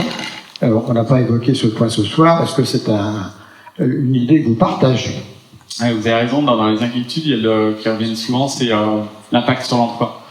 Là aussi, il y a eu plein d'études. Je me souviens au moment c'était une étude d'Oxford, mais depuis il y en a eu l'OCDE, le World Economic Forum. Toutes les études se simplifient, mais disent qu'il y a potentiellement un impact assez conséquent. Vous avez dans toutes les professions un certain nombre de tâches, des professions qui peuvent être automatisées. Il y a des nouveaux métiers qui arrivent, des entraîneurs d'algorithmes par exemple, je sais pas, c'est un nouveau métier. Donc effectivement, là encore, c'est extrêmement important d'anticiper pour, je sais pas, si un jour vraiment on va avoir dans quelques années, je sais pas quand, je sais pas si ça sera vraiment le cas, mais par exemple des camions autonomes. Il faut peut-être préparer dès maintenant à reconvertir un certain nombre et stopper certaines filières ou les réorienter. Voilà. Moi, par rapport à ça, alors, je me trompe, hein, mais je suis plutôt dans l'école de ceux qui pensent que ça va pas remplacer tous les métiers. Je veux dire, ça va pas nous remplacer complètement, ça va nous augmenter. Voilà, si un médecin sera probablement moins performant s'il n'utilise pas l'IA. Et l'IA, on l'a dit tout à l'heure au début, sur le cancer, et donc si on allie les deux, eh bien, on aura plus de temps pour mieux gérer le côté humain, et l'important c'est de garder l'humain dans la boucle, je le répète, parce que le bon sens, ça c'est quelque chose qu'on n'arrive pas du tout à simuler. Donc oui, il y a un énorme enjeu. Il faut se préparer, s'éduquer, et je suis pas sûr qu'on soit remplacé par des IA, mais en tout cas, probablement qu'on pourrait être remplacé par des collègues qui, eux, utilisent l'IA. Voilà.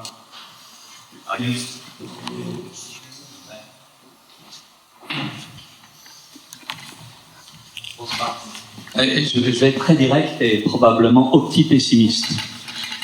Madame disait, et je crois qu'il faut retenir cette phrase, et vous le dites tous, la science va beaucoup plus vite que la loi, et je pense qu'on va être totalement dépassé. Moi-même, j'ai suivi ChatGPT depuis le mois de décembre. J'avais une amie pour qui j'écrivais des histoires pour les EHPAD extraordinaires. Je mettais 1 heure ou 2. Eh bien, à partir de janvier, j'ai donné 5 mots-clés. En 45 secondes, l'histoire était extraordinaire. ChatGPT, elle la lisait, elle disait, mais comment t'as fait? Je disais, c'est 45 secondes, ChatGPT. Donc, c'est fabuleux. Plus des synthèses sur le conflit israélo-palestinien en quelques secondes, c'est extraordinaire. Donc, moi, je suis absolument bluesé, mais effaré aussi.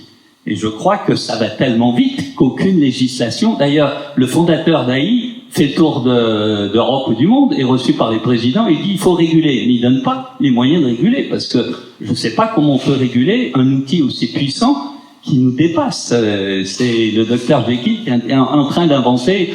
Et je suis 3 étudiants alternants dans une jeune fille, toutes sont dans l'informatique, il y en a 2 qui sont dans la cybersécurité, et la 3e, la jeune fille, elle travaille sur les versions 5, 6 de ChatGPT, comme des milliers d'autres informaticiens. Donc je ne sais pas comment on va faire pour pouvoir réguler quelque chose qui est peut-être irrégulable, tellement ça va vite. Je ne connais pas assez l'histoire des technologies, mais souvent, et vous avez raison, hein, je veux dire, voilà, le taux d'adoption, la vitesse, c'est un enjeu qui est majeur, et donc il va falloir qu'on arrive à s'adapter. Moi, j'espère qu'on va réussir on va avoir à certains moments certains retards, mais encore une fois, là, ChatGPT arrive, je ne connais pas le vote du Parlement européen, mais c'est une histoire de jours. Franchement, c'est déjà pas si mal. Après, ouais, ChatGPT impressionnant. Moi, on n'a pas parlé de ça aussi, mais dans tout ce qui est IA générative, il y a tout. Vous avez vu, hein, tout ce qui est mid-journée, tout ce qui est images et compagnie, ça va poser énormément de questions sur sur quoi on peut avoir confiance. Une image, on peut plus vraiment avoir. Donc, pour les journalistes, ça va être extrêmement compliqué d'avoir confiance et de trouver l'information fiable. Et il y a des enjeux de manipulation qui vont être considérables. Mais là encore, il y a 2 façons de voir. Soit on se dit, trop tard, on laisse le train avancer et puis on est spectateur, soit on agit par la régulation ou par la recherche aussi. On va là, il y a des équipes qui cherchent. On peut pas laisser ça qu'à certains acteurs, donc on est en train d'agir pour essayer de trouver des dispositifs pour pouvoir identifier des choses qui seraient générées, voilà. Mais un enjeu de vitesse qui est extrêmement important. Allez-y. Alors moi, ma question, ça serait plus pour questionner un peu la finalité de l'intelligence artificielle, et notamment à la lumière de l'intelligence artificielle et la ville. Moi, je suis venu à la conférence parce que je m'intéresse plus aux questions de fabrique de la ville, et il me semble que ce qui est essentiel dans la manière dont la ville doit se transformer, c'est être génératrice de liens sociaux. Et en fait, depuis le Covid en particulier, le lien social s'effrite. Et je me demande quel impact l'intelligence artificielle pourrait avoir sur le lien social. Parce que si la finalité de l'intelligence artificielle, c'est d'améliorer la performance économique d'une ville, je me pose la question de la valeur de cet objectif. Ouais, non, mais je pense que vous avez raison. Je pense qu'il faut se souhaiter, c'est que via ces IA, on arrive à mieux comprendre, par exemple, voilà, les flux de personnes ou des endroits où il y a un certain nombre de problématiques pour aider l'urbaniste à mieux concevoir, à se reposer, en fait, à reconcevoir en fait nos villes. Nos villes sont très concentrées sur les voitures. Et probablement on va peut-être que l'IA, j'essaye de prendre positivement les choses, mais peut-être que l'IA va aider un certain nombre d'acteurs, urbanistes ou différents comités qui donnent des avis pour reconcevoir cette ville où on a des liens sociaux qui sont beaucoup plus développés. Et là encore, c'est toujours ce sujet. Il faut donner du sens à tout ça. C'est ça un peu un des messages que je voulais essayer de passer, quoi. Bonsoir. Vous avez parlé beaucoup de sensibilisation ce soir. Est-ce que vous pourriez nous partager des ressources fiables, des chaînes YouTube éventuellement que vous pouvez conseiller pour monter en compétence sur ce sujet-là? Comment? Des vidéos TikTok. Ouais, ça, malheureusement, je suis pas connecté. J'ai pas. Je pense alors j'ai plus le nom, mais vous cherchez, il y a des cours qui ont été faits par des Finlandais. Et vous tapez cours IA en Finlande, il y a une ressource qui est hyper intéressante en termes de sensibilisation. En France, on a des acteurs comme Open Classrooms, où il y a des cours qui sont extrêmement intéressants. Voilà, il y a pas mal de ressources de ce type. Ouais.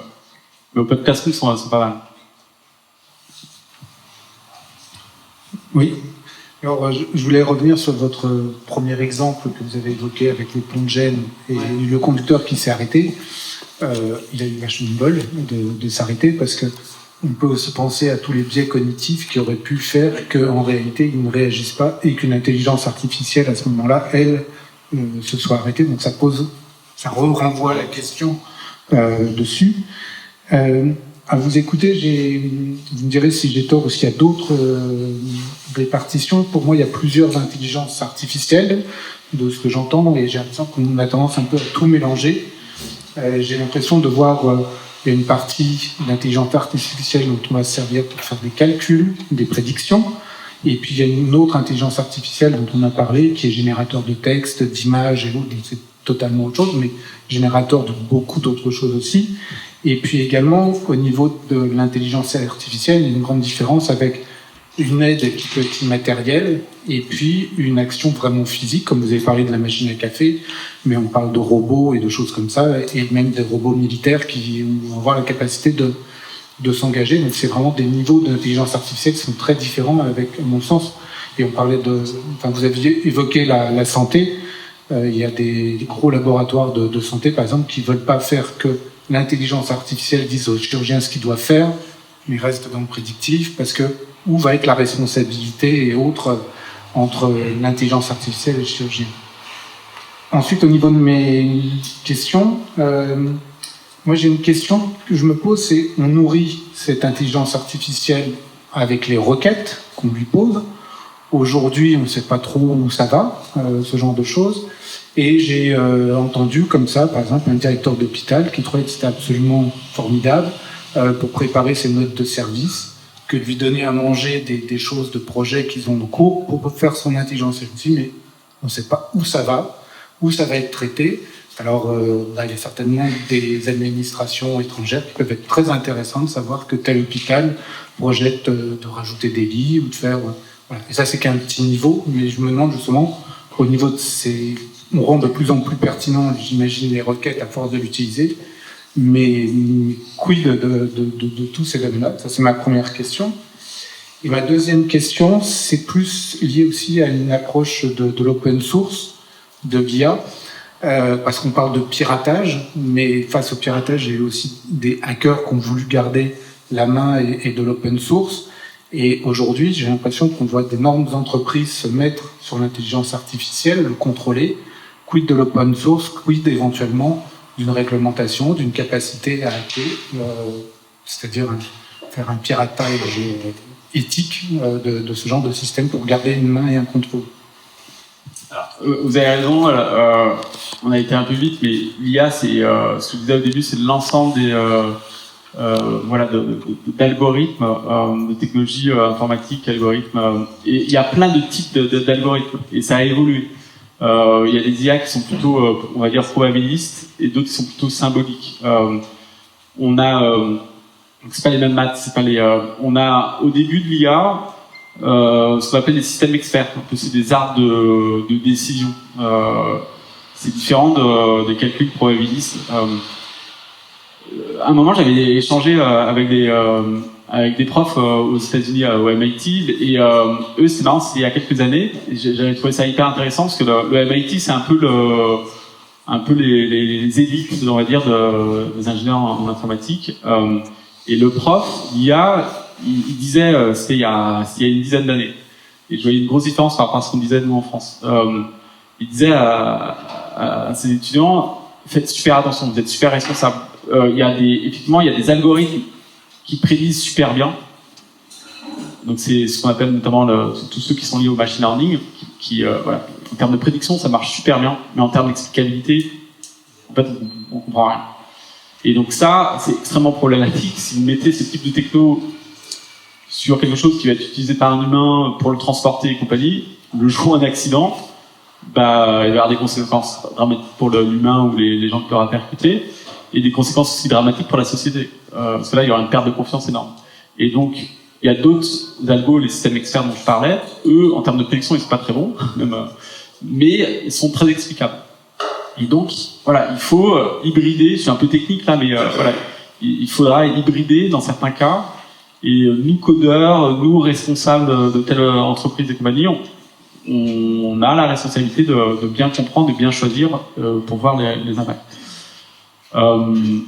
Votre question, la première question, c'était sur. Alors, ma première. Parce que ça, c'était sur les algos. Après, c'est sur la santé. Ah oui, c'était sur les données.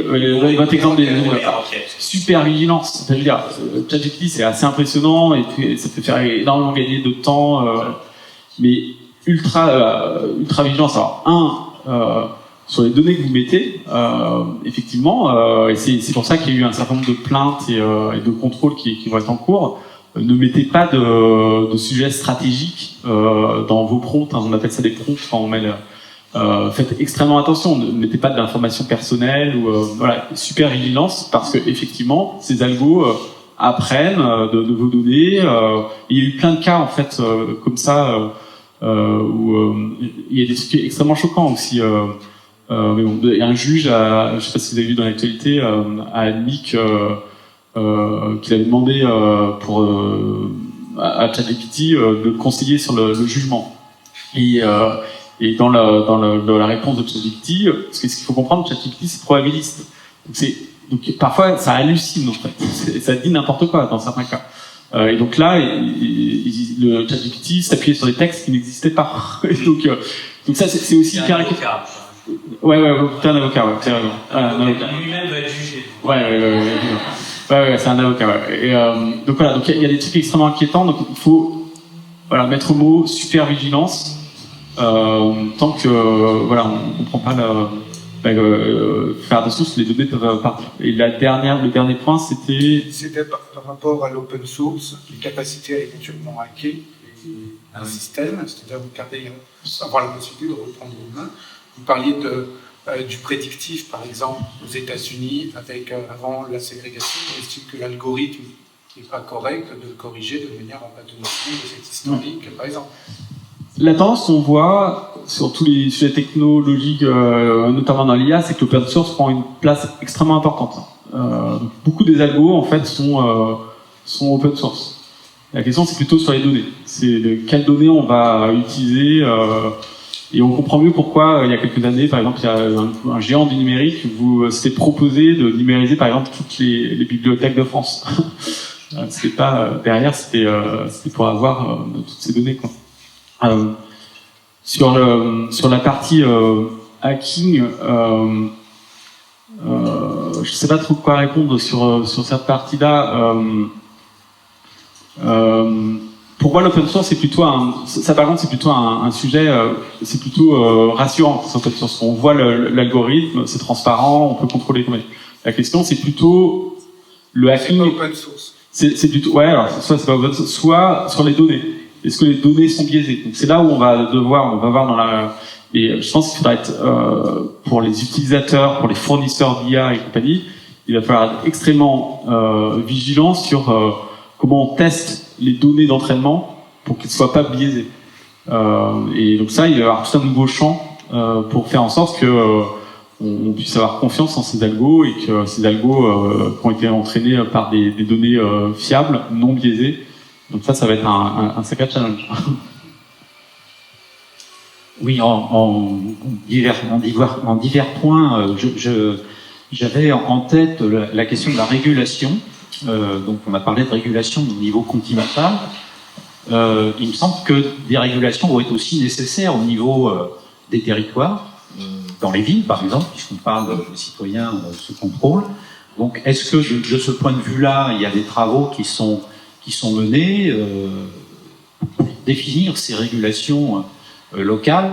Comment vont se définir d'ailleurs les équilibres entre les acteurs privés et les acteurs publics? Parce qu'on voit bien qu'il y a des acteurs privés qui sont à l'action, puissants, mondiaux. Les villes sont monitorées de plus en plus et nous sommes les capteurs de cette monitorisation. Donc la régulation au niveau de l'individu me paraît aussi un sujet. Donc là-dessus, je ne sais pas si vous avez les éléments. Et puis je termine par peut-être quand même quelque chose qui peut être rassurant. On a parlé de la Chine et du profil social, de la notation sociale qui s'est mise en place et avec tout ce que vous avez indiqué. En même temps, quand on les voit, comment ils ont géré la crise du Covid, avec donc une stratégie qui était zéro Covid, je crois qu'ils auraient dû consulter ChatGPT à l'époque peut-être pour savoir si c'était la bonne stratégie, mais ça n'existait peut-être pas à ce moment-là.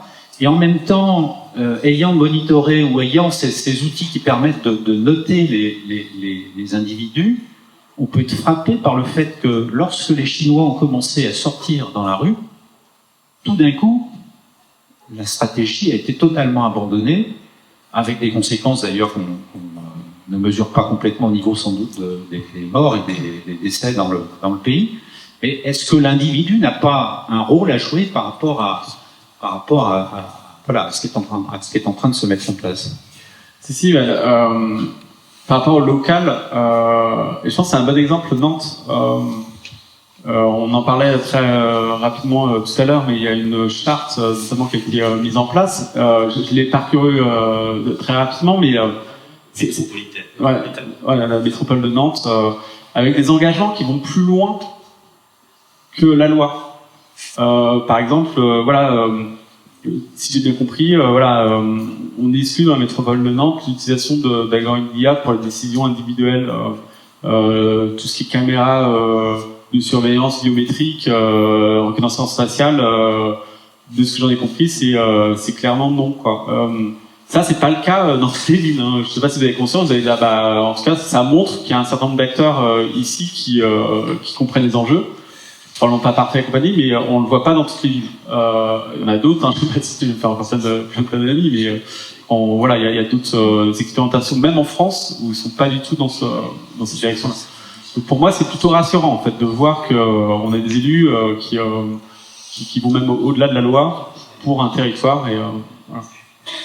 Pour la Chine, pas plus de commentaires que ça. Le citoyen qui doit s'autoréguler ou se... Oui. Ouais, bah, encore une fois, je pense qu'il faut tous connecter, tous responsables. C'est, je veux dire, c'est ça en fait. C'est toujours le même sujet. On est en train de voilà, on est en train de vivre une transformation qui est importante et on doit s'adapter et comprendre, être en capacité de décrypter, d'être acteur et de comprendre que si on met n'importe quoi sur chat et compagnie, bah, effectivement, il y a des risques de fuite et compagnie. Allez-y. Oui. Et puis après, 2, 3, 4. Allez, la dernière. Bon, je suis super contente d'arriver après ce monsieur, parce que je suis élue à l'île de Nantes et donc métropole sur la question du numérique responsable, par exemple. Donc, moi, déjà merci d'organiser ce débat parce que c'est un sujet qui est vraiment au centre des préoccupations actuelles et le numérique est toujours pris comme un sujet technique et en fait c'est un sujet qui est entièrement politique. Là, je vous rejoins. Et du coup, j'avais plusieurs questions assez spécifiques. Je vais essayer d'être rapide, pour pas prendre toute la parole. Mais au sujet, par exemple, de la vidéosurveillance algorithmique dans le cadre de la loi JO 2024, et on ne sait pas encore comment ça va être appliqué puisqu'il n'y a pas les décrets qui sont sortis. Par contre, ce qu'on sait, c'est qu'on est probablement tous à peu près d'accord qu'on est contre la reconnaissance faciale et la biométrie, mais on est aussi le premier pays en Europe à légaliser ce genre d'usage, parce qu'en fait, il y avait des expérimentations, genre la ville de Nice par exemple, qui sont très connue pour ces enjeux sécuritaires, et qui a été retapée par la CNIL sur certaines expérimentations. Par contre, moi, je me pose vraiment la question, je suis très très dubitative sur l'encadrement. C'est-à-dire que quand on a appris à une IA, ça c'est un mouvement de foule, ça c'est un bagage, etc. On lui a appris que ça c'était pas une femme, que ça c'était pas un homme, que c'était pas un chat, un insecte. En tout cas, on lui a donné à manger des données caractérisées, qui sont pas des données de reconnaissance faciale, mais qui sont des données caractérisées, c'est-à-dire femme de telle couleur, de tel âge, de tel poids, etc. Et en fait, moi je vois déjà comment la RG2A, qui est quand même une norme qui maintenant est rentrée dans les normes européennes, comment la RGPD n'est pas bien régulée. Je me pose la question de la charge de la CNIL et de la capacité de la CNIL à réguler ça. Donc moi là-dessus, je me pose question en tant qu'élu sur est-ce qu'on n'ouvre pas une porte en se disant ouais ça va être bien cadré, mais on voit bien que les choses qu'on a voulu qu'ils soient bien cadrées n'étaient pas trop. Donc moi j'ai ce sujet-là en tête et du coup je voulais peut-être avoir votre avis là-dessus. Et puis j'avais aussi une grosse question sur l'IA au service des enjeux climatiques. Alors on adore dire que, je pense que les services sont très approchés par des solutions privées d'IA qui disent on va vous aider à mieux traiter vos déchets, mieux traiter votre eau, etc. À quel moment on passe au curseur en se disant là ça vaut le coup d'utiliser l'IA, étant donné que de 1 l'IA ça a un poids environnemental puisque ça traite quand même les données. Maintenant il y a eu le rapport de l'ARCEP qui est sorti il y a pas longtemps, clairement on se dirige pas vers une sobriété numérique comme on devrait le faire. Et l'IA ne l'encourage pas du tout puisque faut traiter les données, les vidéos, les images, ça a un poids. Et aussi, ça force les agents, nous en interne, à avoir une appétence au numérique qu'ils n'avaient peut-être pas avant. Et en fait, ça crée une fracture sociale supplémentaire. Donc les endroits, en fait, où on dit, ça vaut le coup parce qu'on a besoin de l'IA pour traiter de questions de réchauffement climatique, par exemple, moi ça me pose question. On parlait de la fabrique de la ville. Moi je suis pas sûre qu'on a besoin d'une IA pour savoir comment construire des villes plus résilientes. Je pense que Sylvain qui est là va en parler pendant des heures. Et du coup c'est là où en fait c'est un peu la fausse bonne idée, la séduction de l'IA, de dire on vous apporte une solution technique à un problème profondément organisationnel et social. C'est-à-dire que nous, par exemple, on a ces solutions-là, elles peuvent être hyper séduisantes en interne, parce qu'il n'y a peut-être pas assez d'humains pour traiter le problème de manière sans IA. Donc moi, ça m'interroge, puisque les IA qui sont vendues sont des IA d'ordre privé, enfin des entreprises privées, donc c'est très bien de faire vivre le territoire, mais disons que toute notre résilience, notre capacité de résilience sur ces questions-là, est entre les mains d'entreprises privées. Donc moi, je me pose question sur ça. En interne, clairement, on n'a pas les compétences pour gérer ça, ça c'est sûr. Donc du coup, ça m'amène à me dire un peu ma troisième question sur l'amélioration sociale que nous apportent les technologies, donc, par rapport aux ressources humaines, par rapport au travail. C'est-à-dire que la technique, ça fait très longtemps qu'on nous dit les machines, les robots, ça va vous aider à moins travailler. Et jusque-là, je crois pas qu'on travaille moins. Je crois pas que, en fait, dans la politique gouvernementale, on nous dit, vous allez peut-être travailler moins, prendre plus de bon temps, voilà, on va l'accès. Donc, du coup, ça me pose aussi question quand on dit, ouais, GPT, ça va nous faciliter la vie.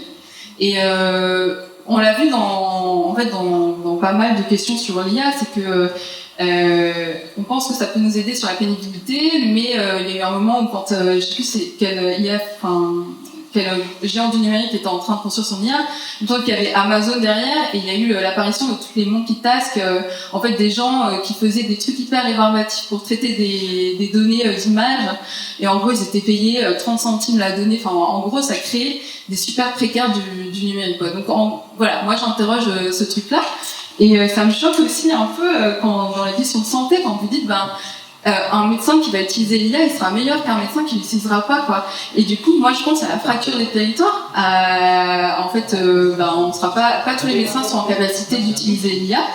Et je pense aussi que la médecine, c'est aussi quelque chose d'humain. Donc, quand on rajoute de la technique, on risque d'éloigner l'humain. Moi, je crois pas aux télécabines en campagne où on va tout scanner son corps avec une IA et le médecin à distance dire oui, je voulais vous tourner, je vois pas bien où vous étiez là, etc. Ça, j'y crois pas.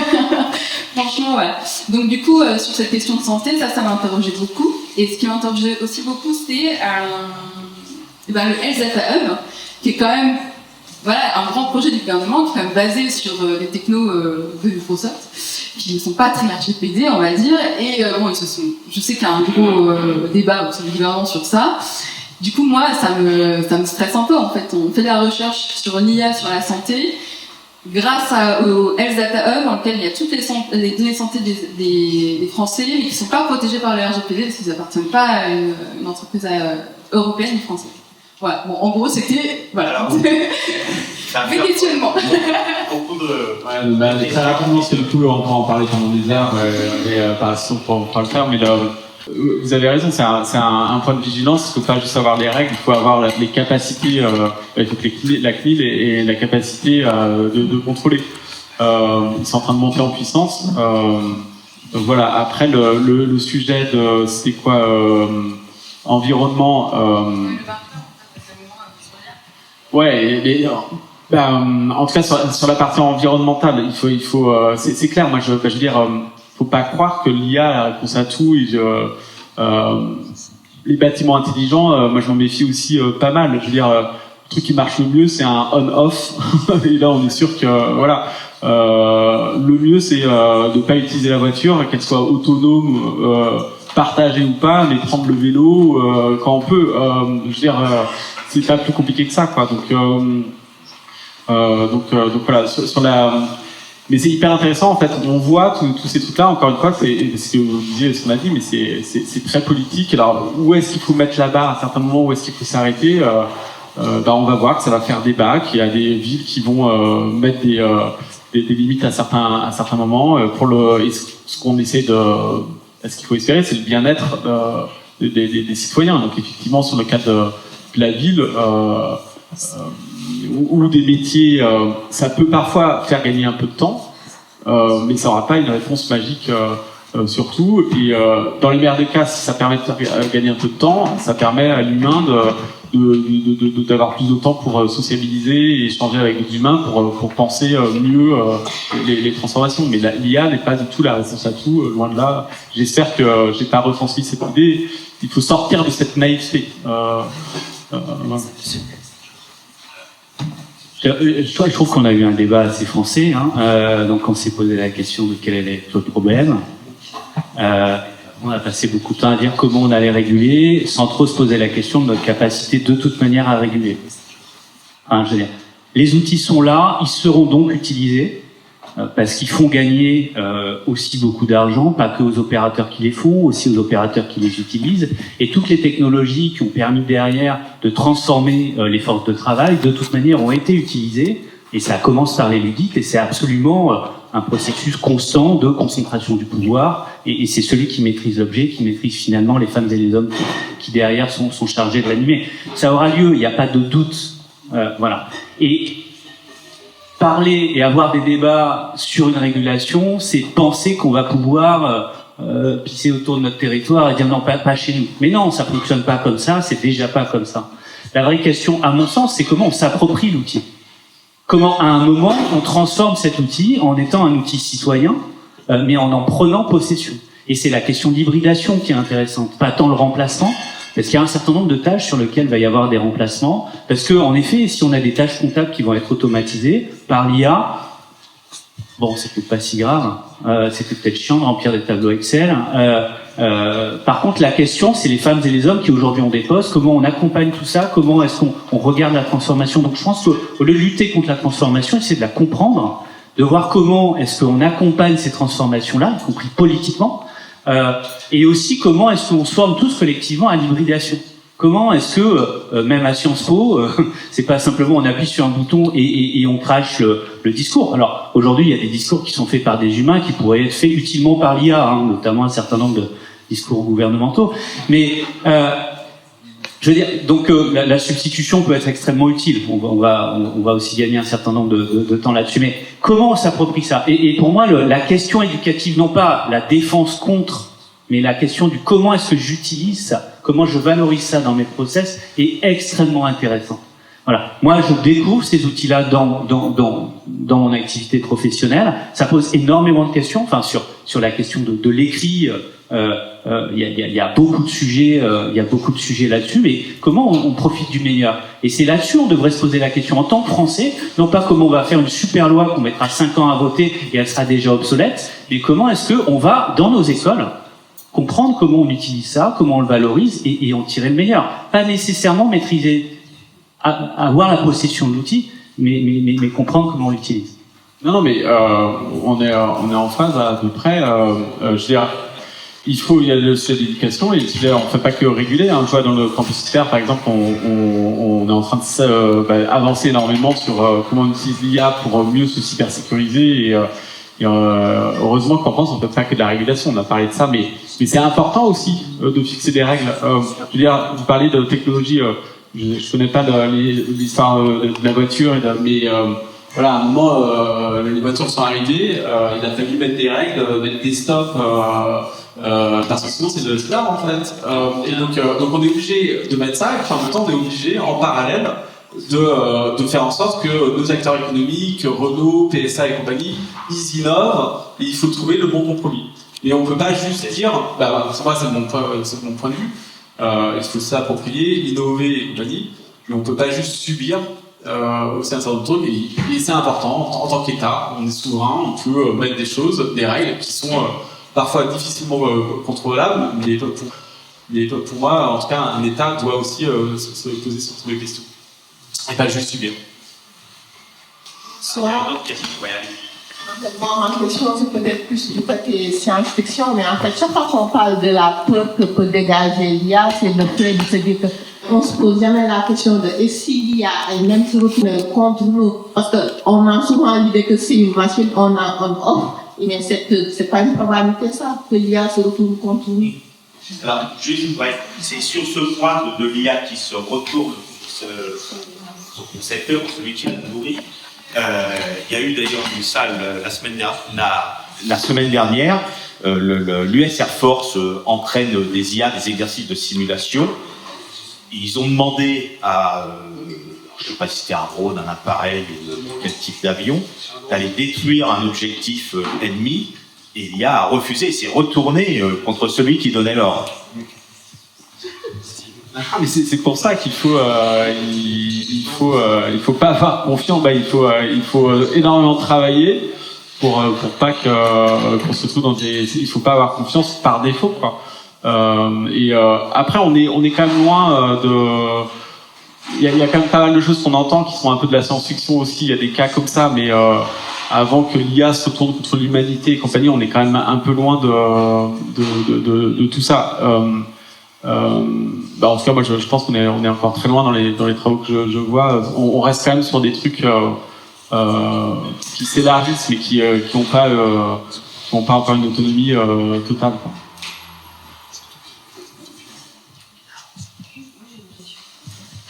J'ai une question. Non, tout à l'heure, pour rebondir sur le sujet écologique, alors, je ne sais pas si c'est vrai ou faux, mais j'ai lu qu'un prompt à ChatGPT, c'était 1,5 litre d'eau à chaque prompt.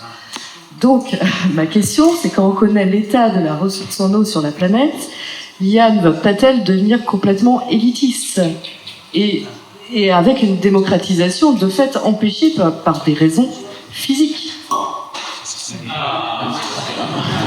Ça y est, ça se prépare là. Ouais, j'ai l'impression, ouais.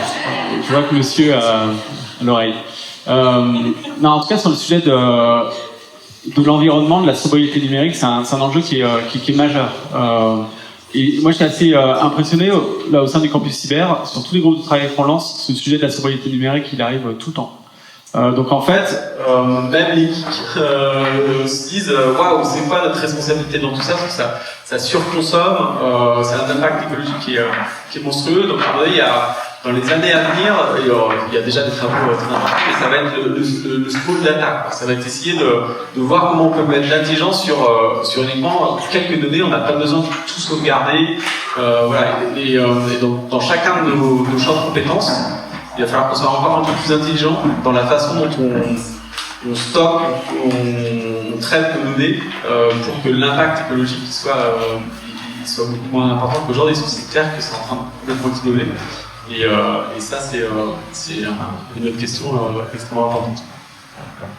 Du coup, j'avais une question qui rebondit sur celle de Pamela.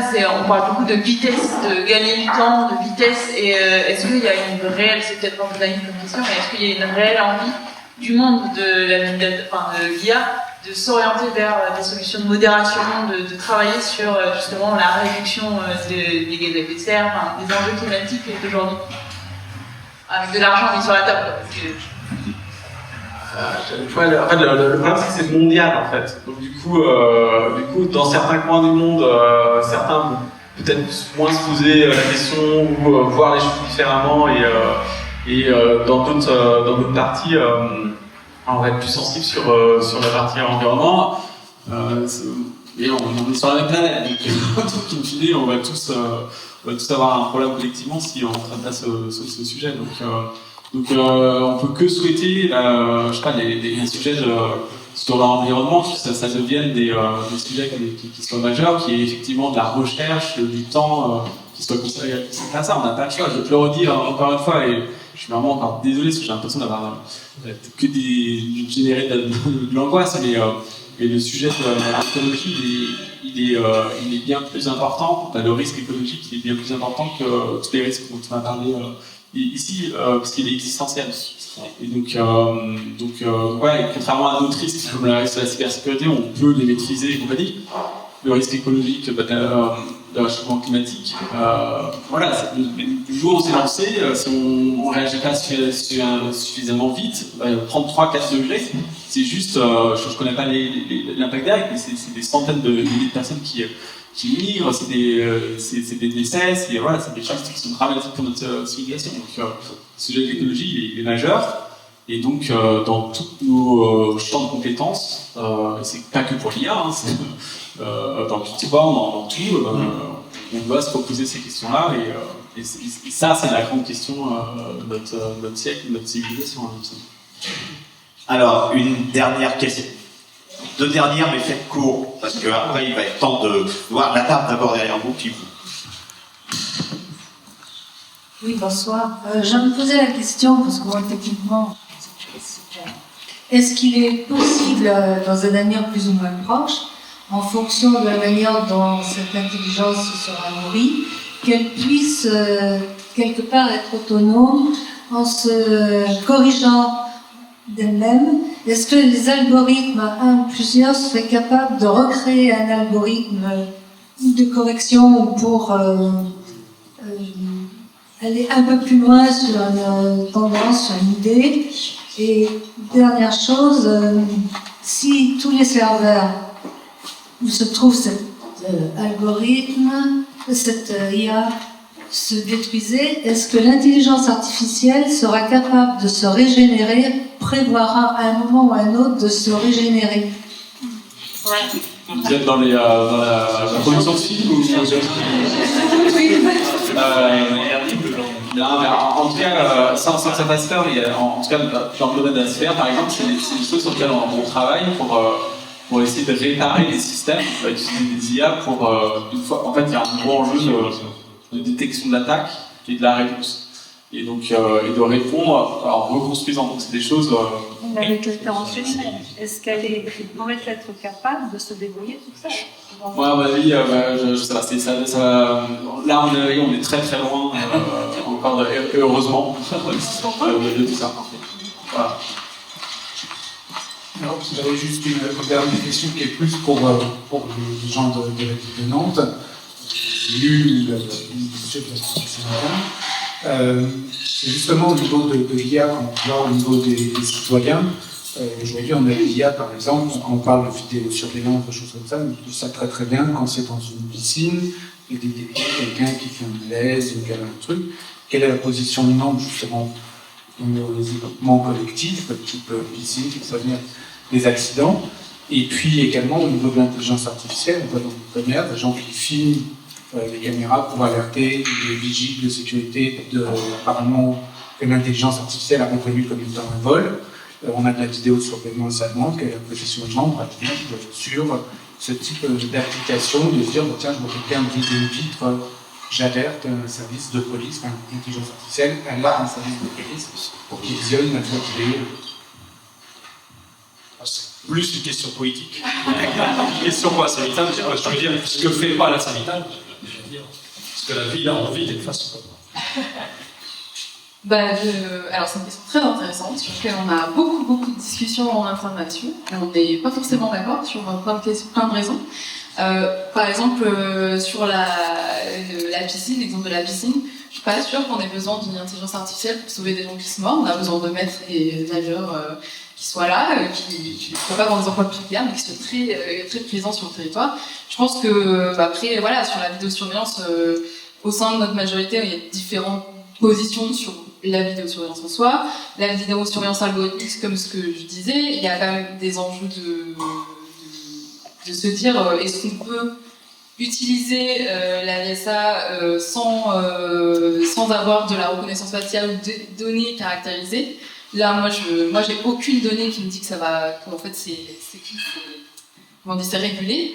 Donc voilà, pour le moment, on attend de savoir si on est obligé, on le fera. Je ne pense pas que l'idée ce soit de le faire de manière volontariste, mais par contre, à un moment où on va accueillir les JO, la préfecture va peut-être nous dire là, il faut faire ça, en fonction des décrets d'application. On verra à ce moment-là. Mais l'idée n'est pas de passer sur des. Moi, je ne crois pas personnellement à un enjeu. C'est pas parce qu'on va mettre plus de technologie dans la vidéosurveillance qu'on évitera des problèmes en fait. Il y a eu des rapports sur le mouvement foule à Séoul. Le mouvement Séoul, super BSA, de reconnaissance faciale, etc. Ça n'a pas empêché le mouvement foule. Ils ont reconnu que c'est parce qu'on allait mal gérer les secours sur place, etc. Pareil, il y a un rapport qui est sorti suite à l'incident de la Ligue des Champions, je crois, au Stade de France. Pareil, en fait, la VSA n'aurait pas empêché ce problème de mouvement de foule. Il faut des humains sur place. Pour la sécurité, il faut toujours avoir de la présence humaine. Et c'est là où on aura la réponse, moi je pense, dans la sécurité sur le territoire. J'avais un autre exemple en tête, mais il me semble que la RATP avait fait aussi une expérimentation sur les bagages abandonnés. Donc, utiliser la couche algorithmique uniquement pour les bagages abandonnés. Moi, ce que j'ai entendu dire, c'est qu'ils ont surtout abandonné l'expérimentation qui ne marchait pas. Ça marche pas pour plein de raisons techniques, mais c'est quand même des raisons importantes. Et aussi, il y avait une histoire de création de beaucoup de faux positifs. Donc, en fait, une détresse aussi des agents de sécurité qui sont devant les caméras, quoi. Donc, voilà. Jusque-là, c'est en débat encore entre nous, puisqu'on attend de savoir à quelle sauce on va être mangé, en gros. Mais, de mon point de vue, je pense pas que couche technologique et algorithmique empêchera, va nous sauver de tous les problèmes de sécurité. Il y a des cas concrets, hein, par exemple, je vous dirais une chose qui nous est arrivée à Sénétal, qui n'est pas de l'algorithmique, mais qui est de la vidéosurveillance, on a très vite que derrière sera fait algorithmique, et qui montre à quel point en France, il y a des régulations assez strictes et bien encadrées.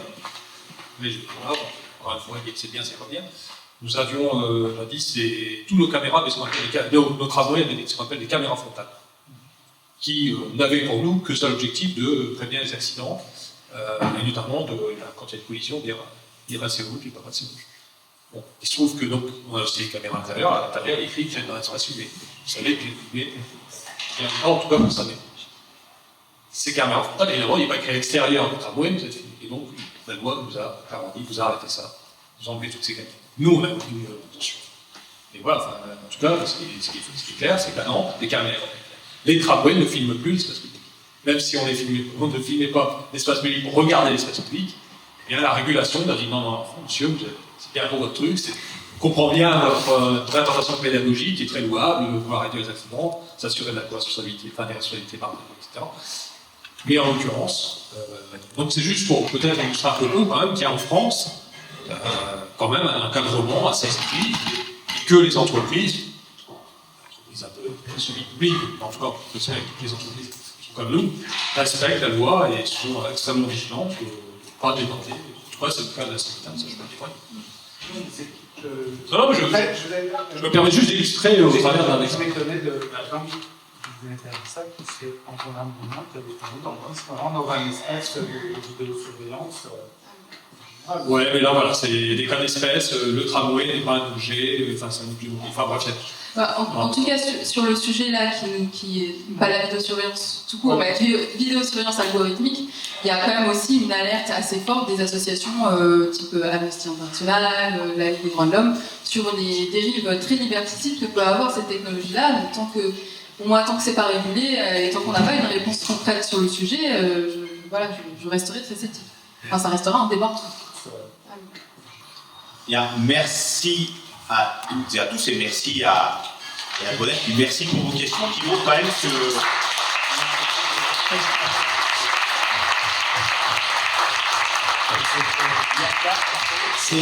c'est un vaste champ et qu'il y a un nombre d'interrogations qu'on peut le faire revenir.